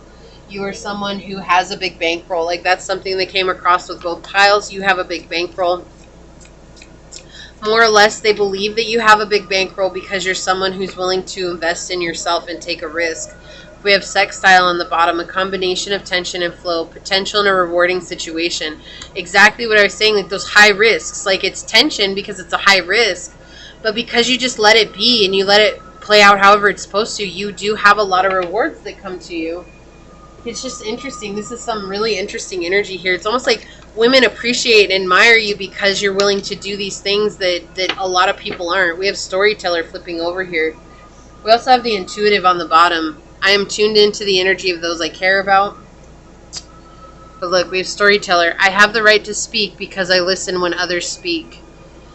Yeah, so maybe you're in the music industry, or you could just be maybe investing in music. Maybe you want to open up your own music label or something like that, or you're trying to teach people music or something about music. I don't know. That's what it is coming through here, but it's something that you really are passionate about. And women do see this. Or here's the other thing, because we have a woman here with the little cherub. You make women's hearts sing, right? This is right across her chest. And so it's like you make their hearts sing, and they think about that a lot, but they don't want to say anything about it. Maybe because you have a lot of options. Like there's little hearts all over. So there's some sense of love coming in here, right? And the storyteller makes me think of Romeo and Juliet right now for some reason. So yeah, maybe they feel like you're their Romeo or you're their Juliet. However it plays out, it's just saying like they really do have a sense of romanticizing the situation with you. It's almost like, oh, if I only knew pile 1 like that, or I'm sorry, not pile 1. If I only knew pile 2 like that, then my life would be different. I would have roses. I would be in roses every day. Like my life would be abundant and full and just fun and happiness. Like you just bring a lot of joy into their life. Like that's what it is. And it's storyteller. So we talked about that over here with the men. You have this ability to speak in a certain way that really draws attention and respect to you, which is very profound. So we have number 7 coming out. The only thing that is real is love. Shift your focus back to love. Again, there's this sense of just healing that's coming here. Like you're healing. We have that coming back. So that may be why women really, really are attracted to you, or really think you're very attractive, is because you're very in tune with your inner child. You're very in tune with what the world is around you. Like you're in tune with everybody because you're in tune with your emotions. And you're not afraid to be seen in that aspect, to be seen from a place of caring, kindness, and compassion. You've learned that that's a very powerful place to come from. Look, Venus. I can't make this stuff up, guys. We've give and receive love, find value, and see beauty. Like you see beauty in the small things. But when we have Venusian energy here, it's connected with Taurus and Libra, right? So we have Taurus and Libra here. That's very Empress energy as well. But it's this energy of being able to enjoy the finer things of life. Like you have an ability to be stable in your position. You have ability to enjoy the things that really bring pleasure into your life. And so what women think is that you live this luxurious life and they don't want to say anything about it, but they admire you because of it. There is a sense, a deep sense of admiration that keeps coming through here. So let's get some of these cards out for the women. This one wants to come out. Okay. Please get one more for what do women think of pile 2 but won't say. Okay, this one. And this came out again. Finding what you should have known all along, love. Yeah, so there's something about the way you love. There's something about the way you love. Isn't there a song called that? There's something about the way you love tonight or something like that. Maybe it's something about the way you look. Why do I keep hearing it's the Rose song that Elton John sang for Diane? I cannot remember how it goes right now, but that's what came through. That's what came through. Okay, that's the message that came through. And please get some more oracle cards for pile number 2. And that one? Okay. So on the bottom we have, if you want, I won't love a ghost for the rest of my life. So you could have ghosted these women, or these are women that could have ghosted you. But it's like maybe that's why they admire you. You moved on. Like you just didn't stand around and hope that things were going to work out. Like you moved on. Or again, you're not waiting for energy like this to come back into your life. You're very much in this place of taking your own energy seriously. Hope is never mere, not even when it is meager. So they see you as hope. Like they see you as an opportunity, as being able to get somewhere in life. Not using you, but like they see you as, like, again, inspiration. They look up to you, admiration. Like, and we have both sides of the coin contain sorrow. So yeah, they may have heard some things along the way, and it's like they're trying to show people, like, it doesn't matter. Like, you've had to go through it too, especially if they've talked with the men over here. But they're showing that, you know, they see that you've had to go through a lot, that you've had to sacrifice. That's what keeps coming through, sacrifice.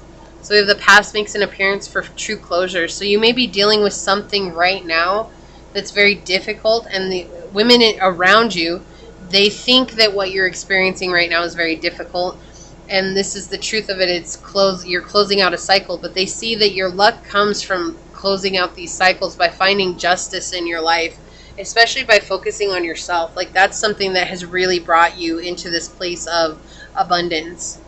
And it says they don't love you, they only want what you can offer them. Yeah, so women think that you have been with people like this in the past that only want you for something. And that's why there's this admiration here, because like it didn't matter, that you still stood up and you still become stronger because of it. You've still gone into this place of becoming very abundant because of it, even though people have been cruel to you. Yeah, so we have Gaia nurturing. They think that you're a very nurturing person. Again, coming back to that emotional energy, like very emotional. You're very in touch with your feelings. You're very in touch with the truth of who you are. And that's something that women admire, which is so weird, because where women admire you, you have the men who are very jealous of you. Like they're very upset about you being able to do that. So that's what makes me feel like you might be a masculine, but understanding that if you're not, okay, that's fine. That is perfectly okay. that you are somebody who has very masculine energy, and it's because you've had to learn to come from that masculine energy.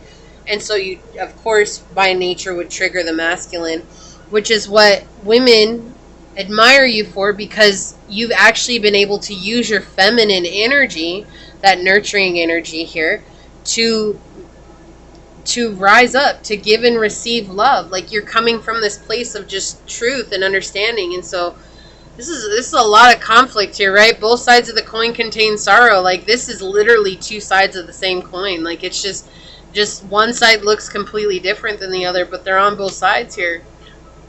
This is a trip. Your reading was amazing. So this is what I have for you, Pile 2. If it resonated, hit that thumbs up button down below. I do just want to take a second to thank your guides, your guardian angels, your spirit messenger and source, and my guides for coming together and giving us this message. I am going to go ahead and close this out and leave it there and get on out of here. But until next time, stay human.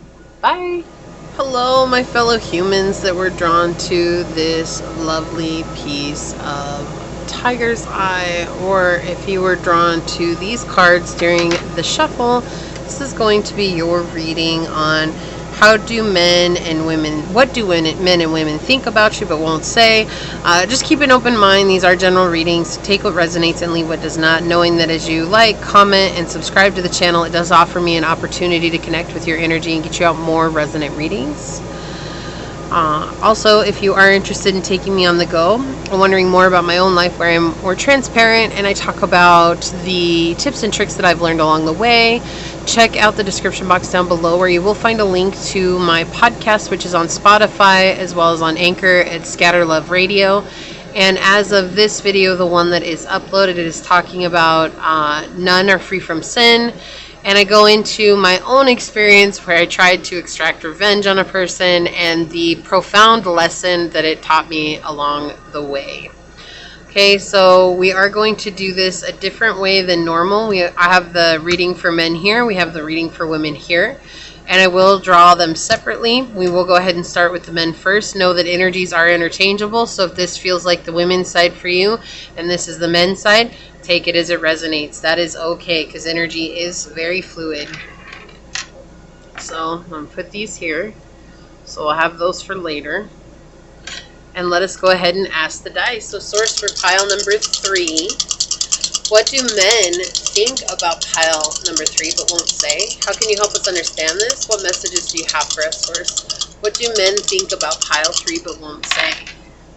Okay, so we have first house, Taurus energy, and Venus. Ooh, you're a show off. That was the first thing I say it. No, that's the first thing that came through. They think you're a show off. Yeah, they really think you're a show off. That you like to show that you live a life of luxury, or that you are very smart and intelligent, and you're not afraid to show your intelligence. But this feels like very much like they think that you're show off. And remember, this is what they think. It's not the truth of who you are. We'll get in more into that. I really feel like you're an individual who's become very confident and stable and secure and knowing what you want, and you go after that. And you're not afraid to go after that. You're not afraid to dream big. You're not afraid to go and be in this place of understanding that you are worthy of dreaming big. And so this is what that feels like to me. Right? But the first thing that came through here is that you're a show off. And you know what? Maybe you do show off, and who cares? Who cares? It's not like you're rubbing it in anybody's face. It's like sometimes it's hard not to show off. Like if you drive a nice car, that could be considered being a show off, right? Because it's something that everybody sees. But are you really showing off when you're driving something that you enjoy? No, it's just you enjoy it. And that's the type of energy that's coming in here. They do think that you are somebody who's extra stable, that you have changed a lot, that you're self-centered. There's this energy of being self-centered here. You could be someone who really focuses on self-care, self-love, and you take that very seriously, and that comes across as being selfish and self-centered, arrogant, you know. They also see you as somebody who is desirable and who, you know, is someone that they could be with and someone that they would want to be with. Very sexual, but they do feel like there's a sense of like, there's something that they'd have to go through in order to get to you. but also this feeling of not being needed, and that kind of is scary, like not being needed, or not feeling like they're needed in life, right? And feeling like there's nothing that they can bring. When you know your worth, there's this place that it puts other people in where it's like, you know your value, you know your worth, and no one else can change that. And so it kind of like diminishes this idea that others actually have a placeholder in your life. It's not that they don't. They absolutely do. However, it puts you in a more stable position where it's like, I don't need other people to tell me who I am or what I'm worth or what's in my life that's good, right? And so that's the thing that's coming through here. They see you as somebody that is attractive, that is faithful, that is loyal. That's not anything that's going against you. It's actually for you. And that's the thing. It's like they see you as somebody who's all these beautiful traits, but then we have this energy of being so self-reliant and confident and a show-off that it's like, what place would I hold in pile 3's life? So, yeah, there's a sense that they do love you, but you're a very strong individual. Very strong individual. And good for you, pile 3. You should be a good, strong individual. You've saved yourself from a lot of mayhem. You saved yourself from a lot of upsets. You saved yourself from maybe struggling. Maybe you were struggling really hard in life, and so you worked extra hard to make sure that you didn't have to struggle anymore. And, you know, sometimes that scares people. Sometimes it just does. Yeah, you become a boss of your life. So how do men see pile number 3? Or what do they think? I'm sorry. What do men think of pile 3 but won't say? And sometimes it will be how they see you and the feelings that they're feeling. We did see that with pile 1 and pile 2. So, again, keep an open mind with these. But what do men think of pile 3 but won't say? They wish that they could dominate you, but in the sense of your emotional sense. Like, they wish they could bring you down a notch. That's what it is. Like, they feel like you put yourself on your own pedestal and no one can bring you down from that. And so men think that they could, like, they wish that they could have a place in your life to where they could bring you down a notch. Like, almost like they don't even understand what they're trying to say. I couldn't get it out. Like, they don't understand what they're trying to say. That one wants to come out too. Thank you. Okay. What do men think of pile 3 but won't say? Thank you. That card came flying out. Check out the bottom of the deck. Yeah, you are my sunshine, my only sunshine. You make me happy when skies are gray. You'll never know, dear, how much I love you. Please don't take my sunshine away. Yeah, but look, at the same time, you just create so much havoc in their lives. Like, you're this bright light, you're this beautiful light, you're this being that they want in their life, but at the same time, it's like, it means that if you're in their life, they have to face the things that they don't want to face, the things that they've been running from. It's almost like you are, like, Source's soldier, spiritual soldier, that you help awaken people just by being you. Right? And so man or woman, it doesn't matter. Like, you help awaken people, but that's the thing. It's like they see you as somebody that's this bright, beautiful light. They think you're their you're their sunshine, which you bring a lot of sunshine, but they also cannot handle the discourse that comes just from having you even for a minute in their life. Look at this. You're abundant, you're strong, you're independent. You're classy. I heard classy just now. Classy. No. That's not for Angel. Go lay down.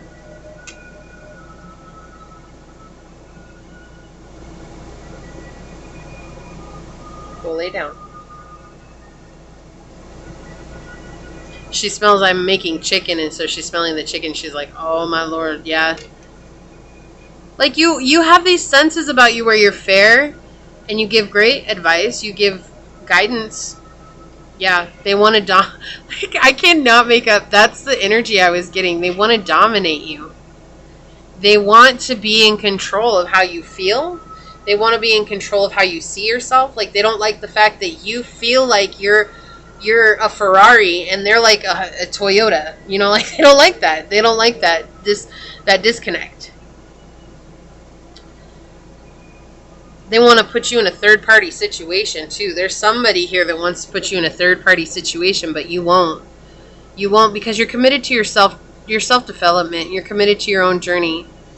And plus, it's like with the justice here, it's like they know that they know. This isn't even thinking. Like they just know that you would cut them off in a heartbeat, even if they even tried.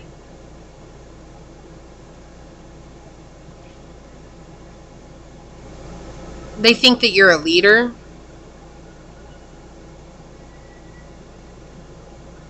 They think that you're a fair leader too. Like maybe they've been product of your fairness. Like you've been really fair with them. And, you know, like you've brought that in again, like you brought the sunshine in. But because of that, like you still made them see something about themselves that they didn't want to see. And that scared them. This person could have ghosted you too if this is one person. This person could have just bunked out like, oh, I'm gone. Bye, later, see you. I don't want to deal with that. You know, and that's the thing here. It's like you're in this place of being completely in control of your destiny. This is I'm in control of my destiny because I want what's fair in my life, so I'm going to be fair to others, but I'm also going to be, more important, fair to myself. I'm being self-committed. And so they think that you have a dark side that you don't talk about, or they think that you may have an obsession with them. Okay, that's an interesting energy coming through. This is somebody who may think that you have an obsession with them, or a group of men who think that you're obsessed with them, right? And I do not believe that you are pile 3 at all. You're like, no, not today, sons of bitches. Oh, I'm sorry, I was not trying to curse. I'm just like, no, like that's not today at all. And that's the thing. It kind of scares them. But a lot of people come to you for advice, and they think that know-it-all energy is coming in, like that you're a know-it-all, but you're actually very wise. You've just experienced a lot, and so this could be some toxic masculines that are around you. You're also somebody who's very grounded and down to earth, but because you're capable of supporting yourself, whether that's emotionally, financially, emotionally, I already said, mentally, physically, whatever it is, you're capable of supporting yourself, and that makes them feel insignificant. And so that's why there's this sense of wanting to dominate you, very much relying on your feminine energy to get you through, right? Being caring to self. And it doesn't matter if you're a man or a woman. This is just having severely deep self-care for, like, and love for self, admiration for self, understanding of self, knowing what you want, knowing what you like, going after what you want, going after what you like, and receiving that, being open to receiving that. How do men see can I talk? Can I talk, please? Yeah, you're very attractive. That's why it's like that's the thing, like I can't talk, like this is this whole time I can't talk. It's like you make them step on their words, stutter, like wow, I am so discombobulated right now. Let me take a drink of water.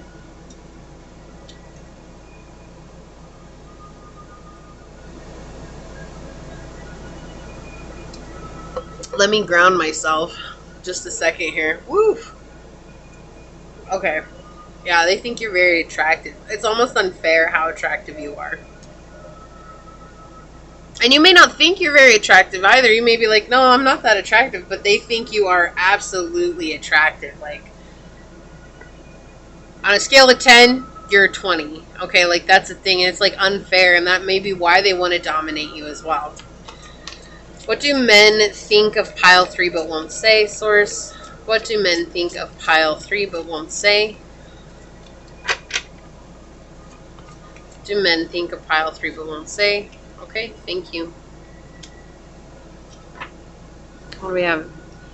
Yeah, they watch you. Like these are men who are watching your social media. They're kind of like stalking you.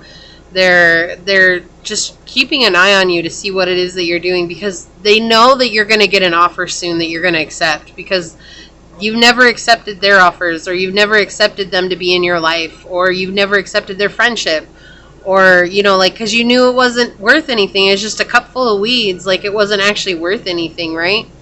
And because you become so emotionally secure with yourself, you know what you're worthy of. Yeah, we have the sun coming out again here. That's why you're so bright. You are my sunshine, my only sunshine. Make me happy when skies are gray. The truth is coming out. They're not gonna hide no more. So I'm sorry, that's what this reading's about. It's interesting. I see this card, and I just thought that song came through. It's like, go tell it on the mountain, over the hills and everywhere. I know it's a Christian song or a religious song, but it's like they're like going and telling it on the mountains. It's like, oh my gosh, like pile number 3 is like, they're just so incredibly sexy, they're so incredibly attractive, like I am so smitten by them, but I just want to have control over them. Like, this is wanting to be able to control you and have some sense of they want to feel in control, because you make them feel out of control. And so they think that you know this about them. And so this is somebody, like I said, this is somebody who watches you from afar, and they're watching and waiting to see what type of offers you receive. And it's almost like when they feel like maybe you've given up hope on an offer, they're going to come through and give you one. What a weird energy, pile 3. What is this person thinking? I don't know. That's why it feels like one person, but it could be a group of men that think that too. But it's like, this is like a group. Okay, let's just say this is a group of men who are sitting around waiting to see what kind of offer you're going to get. Then when you get an offer, it's almost like because you're wanted by someone, or because other people are coming into your life now, right? It doesn't have to be a love offer. Now it's like, oh, okay, so now pile 1 is they're wanted, they're desired. So because I've desired them all along, now I have a chance because there's other people in the mix. Like, then it's almost like a self-fulfilling prophecy, where it's like, if I get rejected by pile 3, then it's okay because there's other people in the mix. I'm not just approaching them and I'm the only one that's at play here, because if I'm the only one at play and they say no to me, then that really hurts the ego, right? What kind of people are you hanging out with, pile 3? No, it's okay. This is just somebody in your energy field. Like, that's literally what this feels like. This is a man or a group of men in your energy field that just feel like as long as there's other people in play, then that's okay. But if it's only them, and right now it feels like if they came forward, it would only be them in play, and if you rejected them, that would just be next level. I couldn't handle that at all. I couldn't handle that. Let's get some oracle out on it for you. I feel like you guys are also very succinct in the way that you approach life. Like, you say things very short, very quick, you just don't, let's not be long-winded about it. Yeah, you're very intense, right? Like with Scorpio energy, intensity, exposing, purging, and renewing. You're a very intense person. Very intense energy. Part of that's just from the healing that you've done. It's just made you a very intense individual, right? Like, when you heal a lot, that's what happens. Look, we have the persistent flipping over here, 47. Which is number 11. I hold fast to my goals and ideals as I persevere. So he's saying, like, you're this leader, this person. Like, look, you've transformed. You're being noticed. You're being seen. You're connected with your emotions. You've climbed the mountain. You are connecting to your higher purpose, your higher path. And it's all because of what you've gone through in the past. Like, you reach out from the lessons you've learned in the past and you let those guide you. And that's why it's like, while this person may think that you're a know-it-all, or this group of men might feel like you're a know-it-all, like, you're actually coming from a place of true experience. And that's why people continually come back and ask you for advice. They want your guidance because you're somebody who actually knows. Like, it's not like you're just coming from hot air. Like, you actually know. Like, you actually have experienced it, right? Now I have that song stuck in my head. Go tell it on the mountain, over the hills and everywhere. Right? Like, Oh, tell it on the mountain that Jesus Christ is born. I'm not trying to make it religious. That's not what it's about. It's just that's the song that came in. It says, holding on to the past doesn't always help you for the future. And that's what they don't understand. They're like wondering why you haven't held on to them. Like, so this could be exes coming through? That's an interesting theory. Okay, sorry, as soon as it came out, I was like, oh, now I see. Sometimes I don't know what's coming out until after I hear it. So this could be exes that are coming through, and you're not holding on to them, but you're holding on to the lessons. And that's what this is saying. Like, you're not holding on to the situations you've been through. What you're holding on to is the wisdom that you've gained from it. And maybe that's why they're like in this energy. They just don't understand. How could you let them go? Like, how could you let go of all the times that you had together? How could that not matter to you? And it's like, it's not that it doesn't matter to you. It's just you spent so much time holding on to it, right? You spent so much time being in this place of like being hurt and overwhelmed and upset because of it. And it's like, now it's like, I've learned so much because of it. I'd rather just take the lesson and go and help others. Okay, I guess those two want to come out. Okay. Well, let it be, let it be. Let go of worry. You are exactly where you're meant to be. So this feels like they think that you're constantly worrying about where you are because you're constantly shifting. You're growing and you're coming into that feminine energy and you're very emotional in a good way. Okay, in a good way. But you're constantly shifting. There's a sense of constantly shifting your energy. And it's because you're moving towards your goals. And so it's like they think that maybe you're in a place of worrying about where you're at. Like, oh, you're worried about if you're going to be successful or if things are going to work out for you. But see, we have the truth that things are already working out for you. Look, I cannot make this up. We have relationship patterns coming out. It takes strength to recognize the need for change with number 32. This is talking about exes. Like, that is a very clear indicator of what I was feeling, what came out. Like, when I was like, oh, that's an interesting theory, like, it literally came out, and then the feeling made sense. Like, oh, this is like an ex, or this is like a past lover, or this is someone, this could be just a friendship, or a family situationship, right? It doesn't have to be a lover, but this is like where people are like, hey, you're literally just gonna leave me like that? Like, you don't care about it anymore? You don't care about what we've experienced together? Like, that's what this feels like. But of course they're thinking it, and they're not gonna say anything because you've changed. You've overcome that. House 4, cultural and family roots, home, peace, and comfort. Yeah, definitely pointing towards home. Okay? They feel like because you've known each other, like this is a thinking, we've known each other for forever, and why is it that pile 3 is just giving up on this connection, or they're really willing just to let it go? Like they don't want to hold on to this. They don't want to hold on to the memories, but we have all this time together. Again, self-centered energy, right? It's like that's what they feel like. It's self-centered energy because you're loving yourself. Remember, self-love is not selfish. Look, in house 2, physical security, possessions, material values, and self-worth. Yeah, you've learned who you are.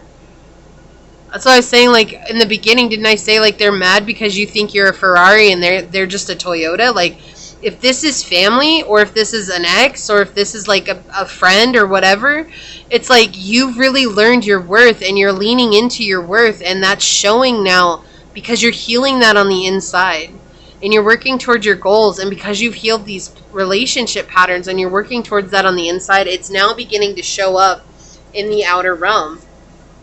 Look. Number 17, love is not something owed or earned. It is intangible and beyond explanation. See, you loved them. They know that.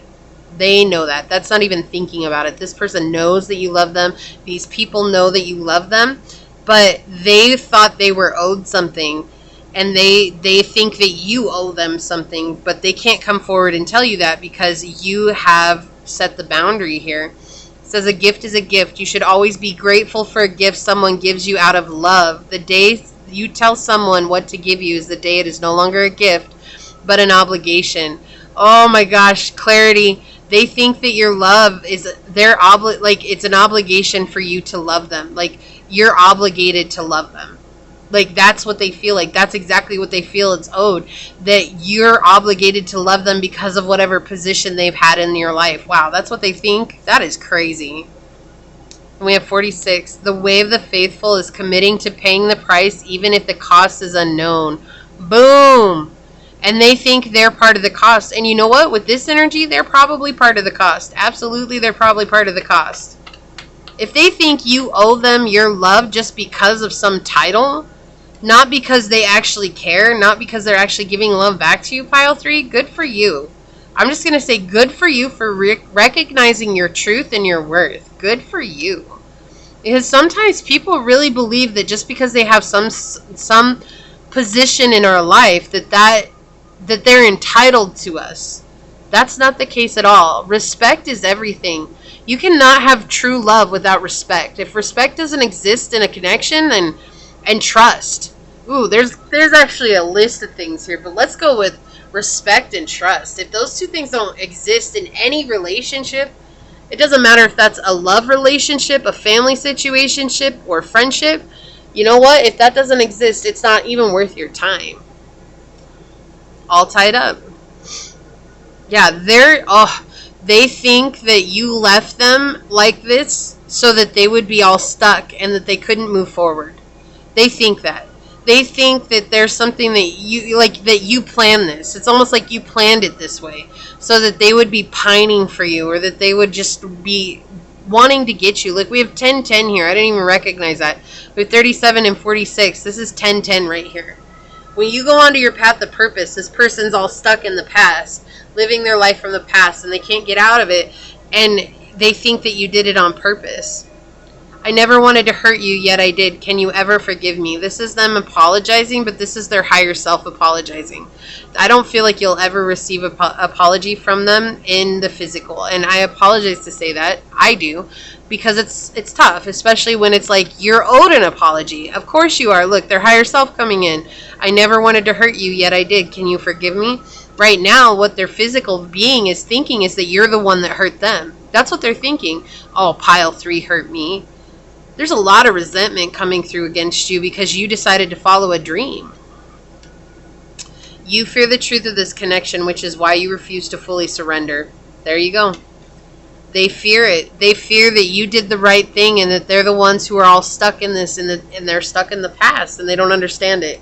They don't understand it. Let's check out and see what your card is. Look at this purpose. I was going to say purpose. Stability. Sea turtle. Number 8. You don't need them anymore. That's exactly what they think. Pile 3 doesn't need me anymore. Pile 3 is finding stability on their own. And you are. You are finding stability on your own, but it bothers them. Oh, it bothers them that you don't need them anymore. Because this person wants to feel needed. More than anything. But to be needed by you, pile 3, that takes the cake. That is the winner. That is the everything. If I'm needed by pile 3, I have everything in my life. What an interesting energy. Let's see what women think of you but won't say. This could be one person, but this could be a group of people or individuals that you've dealt with before, right? Like exes, this could be relationships that you've had before. So, source for pile number 3, what do women think but won't say? What do women think about pile 3 but won't say, source? What can you tell us about what women think of pile 3 but won't say? So we have 5th house, Cancer energy, and Saturn. You have had to sacrifice for love, for romance, for play, for fun. They see the hardships that you've gone through, that you've had to learn how to nurture yourself. It's been very interesting. I feel like women right now are in a very understanding position across the collective, and that men are in this very resistant energy is the way to put it. Resistance. All right, let me move that down. That was really high up. Yeah, so women think that you're someone who's very fun and creative and that you're romantic at heart. Like, you have a lot to give and you like to romanticize life. Not in a bad way, but in the sense of like you're just a romantic. You want to live in that romantic energy, and that's okay. And that you're a nurturer. You're a very soft energy. You're loving energy, a kind and caring energy. And that you're disciplined and hardworking, and that you show up every day to do something that you want to do, right? But there's also a sense of sacrifice here. And they see that you've sacrificed something in order to love yourself. That could be this relationship over here. Maybe you sacrificed this relationship in order to love yourself. And that was hard. That was something that was really hard. But what is coming through here is like whatever you had to do wasn't easy. There's a difficulty. When we talk about Saturn, Saturn is the planet of tough love, right? It's a tough lesson that we have to learn along the way. And so women think that you've been through a lot of tough lessons to learn to love yourself, to learn to come into this very playful energy, to connect with your inner child, to connect with yourself on a deeper level. That you've had to go through that. That you're very motherly because of it, right? After you learn to take care of the inner child, right, the next step is to really become that nurturing mother to self. And that's exactly what women think, that you're a very nurturing woman. You take care of your loved ones. You take care of your animals. You take care of your children. They think that you're a very strong individual. But the thing is they also have this deep feeling thinking that you've had to sacrifice and go through a lot in order to get here. It didn't come. It wasn't just natural. And maybe it's your natural ability to nurture. But that where you're at right now, currently in life, that wasn't just something that was given to you, that there was a lot that had to be sacrificed in order for you to get to where you are. Let's get some tarot out on it for you. Source, how do women see, or I'm sorry, what do women think about pile 3 but won't say? What do women think about pile 3 but won't say, Source? This is probably my longest reading yet on my channel. I think it's going to come out to just under 3 hours, to be honest with you. This is an incredibly long reading. I'm so tired. I'm giving you my best. I promise. I took a break. I already meditated. I'm on point. But after this, I'm definitely going to go do me. That's for sure. So, Source, what do women think of pile number 3 but won't say? Thank you. What do women think of pile 3 but won't say, Source? Yeah, that you've had a lot of unfair situations. Just one second. Yeah, that you've had a lot of unfair situations that you've had to put up with. And that's probably what put you in this nurturing energy for yourself. What do women think about pile 3, Source, but won't say? What do women think about pile 3 but won't say? Thank you. What do women think about pile 3 but won't say, Source? No. What do women think about pile 3 but won't say, Source? Thank you.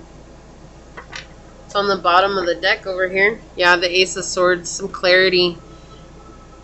You've had to have your heart broken time and time again by people who just didn't care, but you still persevered. You overcame. You made it through the difficulties with so little. You're completely imbalanced, but you didn't let that get you down. But you're a very strong person. Women really think that you're a very strong person. Yeah, you had the mother wound. Ooh, okay. Been cheated on. Oh my gosh. And had to let go. There you go. So women think that you had a mother who treated you very rough. They think that you've been through a lot of rough situations with female friends, right? Like you've never really been close to females. And so if this is someone that you're close to, like they really are honored that you're close to them. But if this is women outside of your friendship, they just really think that you've had a hard time with women in your life, and that with men that you've been cheated on. Cheated, betrayed, stolen from, hurt, that there hasn't been good energy come into you, right? And it's interesting because these both point towards the mother wound, and because they're in the reverse, showing that it is the mother wound coming through. Okay, and so it's like they think that you were burdened at a young age to be the parent in a relationship that you didn't need to be your parent in. When you needed to be a child, you weren't given that opportunity to be a child. And so they think that you became very strong because of that. But that now you've had to learn how to heal your inner child and to connect with your inner child in a deeper way. By letting go. By releasing this energy. By releasing these old habits that you maybe had. These old emotional egoic walls that were built up that were keeping you in repeat cycles.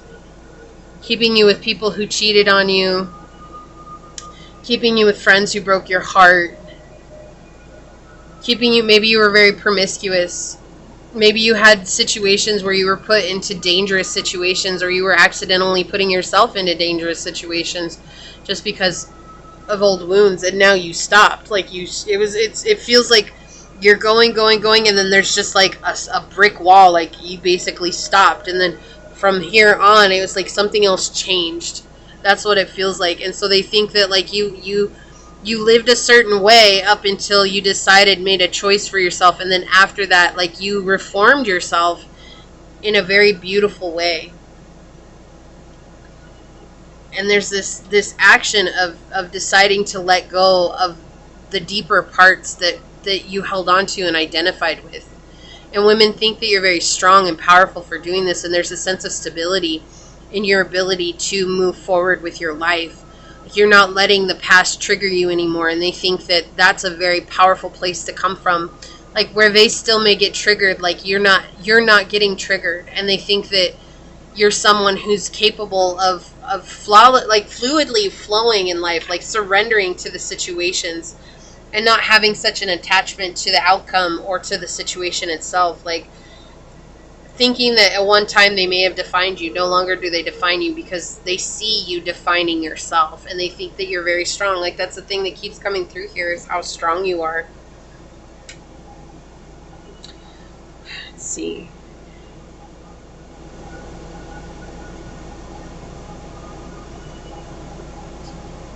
Yeah, you've had to let go of a lot of toxic energies. And because of that, like you've learned to become the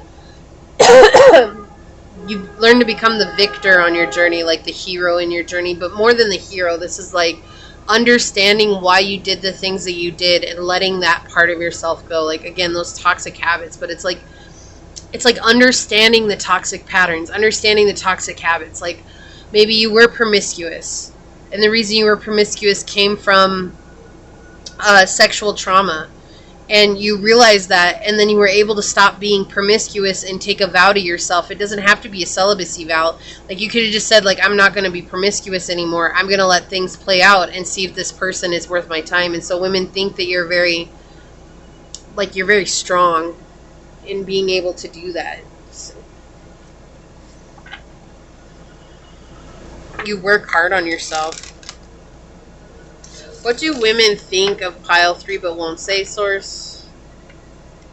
What do women think of pile 3 but won't say? Source, what do women think of pile 3 but won't say? Thank you. What do women think of pile 3 but won't say? Yeah, your past relationships have been kind of the bane of your existence. What do women think of pile 3 but won't say? Whoa. Yeah, you learned how to commit to letting go and finding the wisdom in this, the guidance that comes from the knowledge, right? This is like the knowledge that comes from the situation. And learning that you have a reason to celebrate because you have learned to grow beyond the neglect, the childhood neglect, like I said, I feel like you had to become a parent. You had to become a parent at a very early age to a parent. And that's that childhood neglect. And you've learned to grow beyond that and found a reason to come on equal terms with people. They also love you. Like, women love you. They think you're very loving. And they think you're very generous. They see you as like a godsend. Like, you know, like this energy of being a beautiful addition into their lives. Like, being able to... Hold on just a second. I didn't realize the camera was so far off. Let me fix that real quick. There we go. That's better. Yeah, they think that you have come into this world to share love, to share abundance. But that you've had to learn to balance yourself out. And the only way that you were ever going to balance yourself out was loving yourself and nurturing yourself and finding a sense of healing from within and change. We have 10 coming all together here, like finding fortune within yourself and gaining insight from Source. This feels like gaining insight from Source. It's interesting that we would have Swords cards on the bottom here, but learning how to be capable with understanding the insight that you're receiving knowing that it's not the same for everybody, and understanding that what you're receiving has to work for you, right? And then you take that guidance, and so they think that you're very intuitive, but more than intuitive, this just feels like that you're very connected, right? It goes beyond intuition. This is just like feeling like you're very connected to source, to the gift of source, I heard. Okay.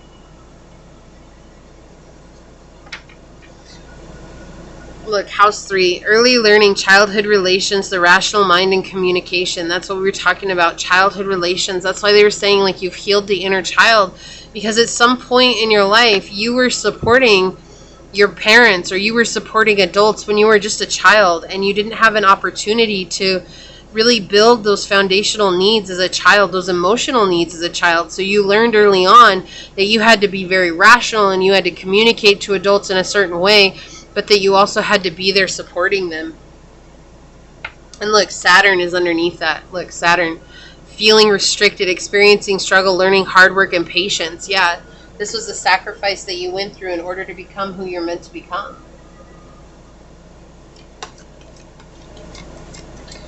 How do women see pile 3? Won't say, or think about pile 3, but won't say. Yeah, they definitely see you as someone who's very beautiful, inside and out. A messenger. Just a second.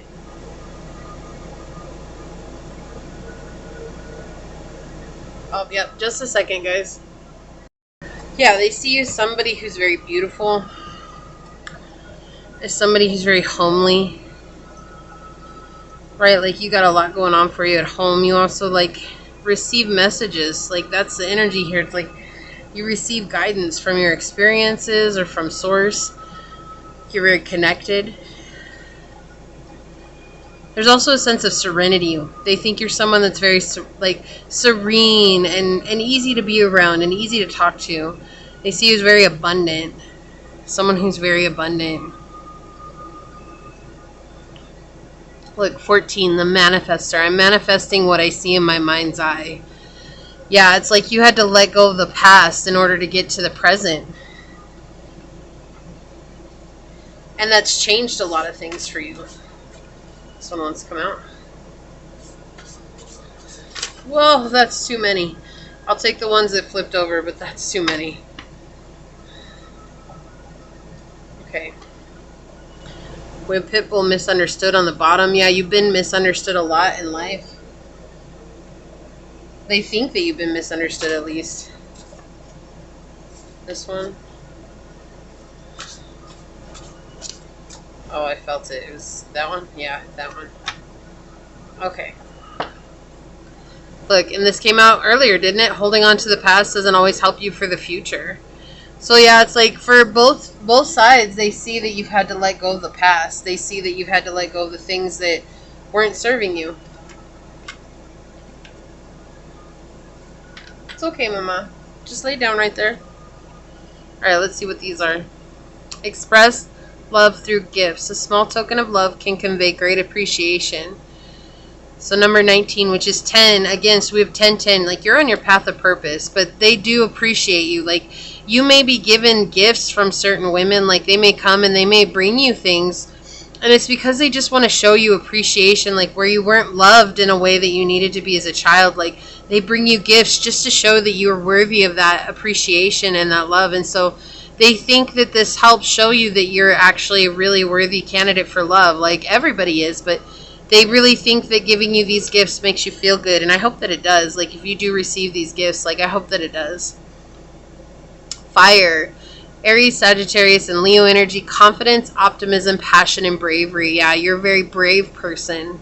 You're very passionate, optimistic. You're confident in who you are, right? You've learned how to play. You've learned how to have fun. You've learned to take that next step. My apologies.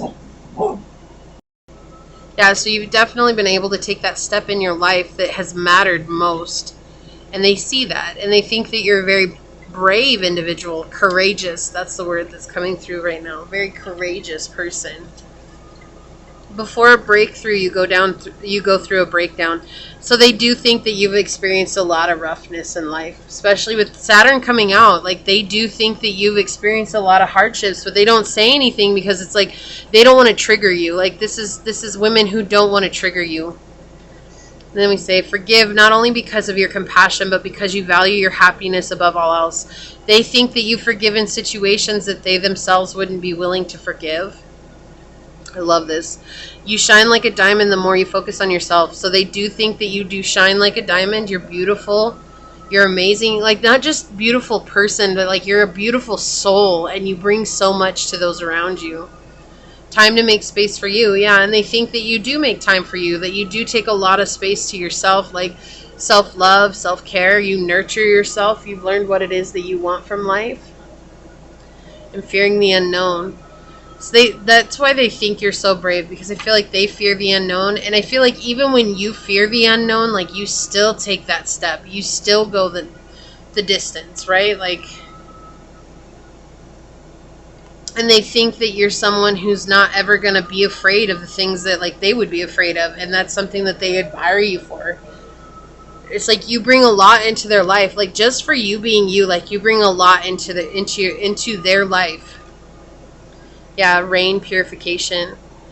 So they see you as a purified soul. Pure, like a pure being, right? This card talks about letting go of all the ugliness, the yuck, the muck, renewing our souls, renewing our being. And so it's like when you come in, like, you bring a sense of renewal into their lives, and they think that you're a very pure individual. Like, you're very connected to source. Like, you're a rare being. Like, yeah, maybe diamonds are common, but diamonds in the rough are not.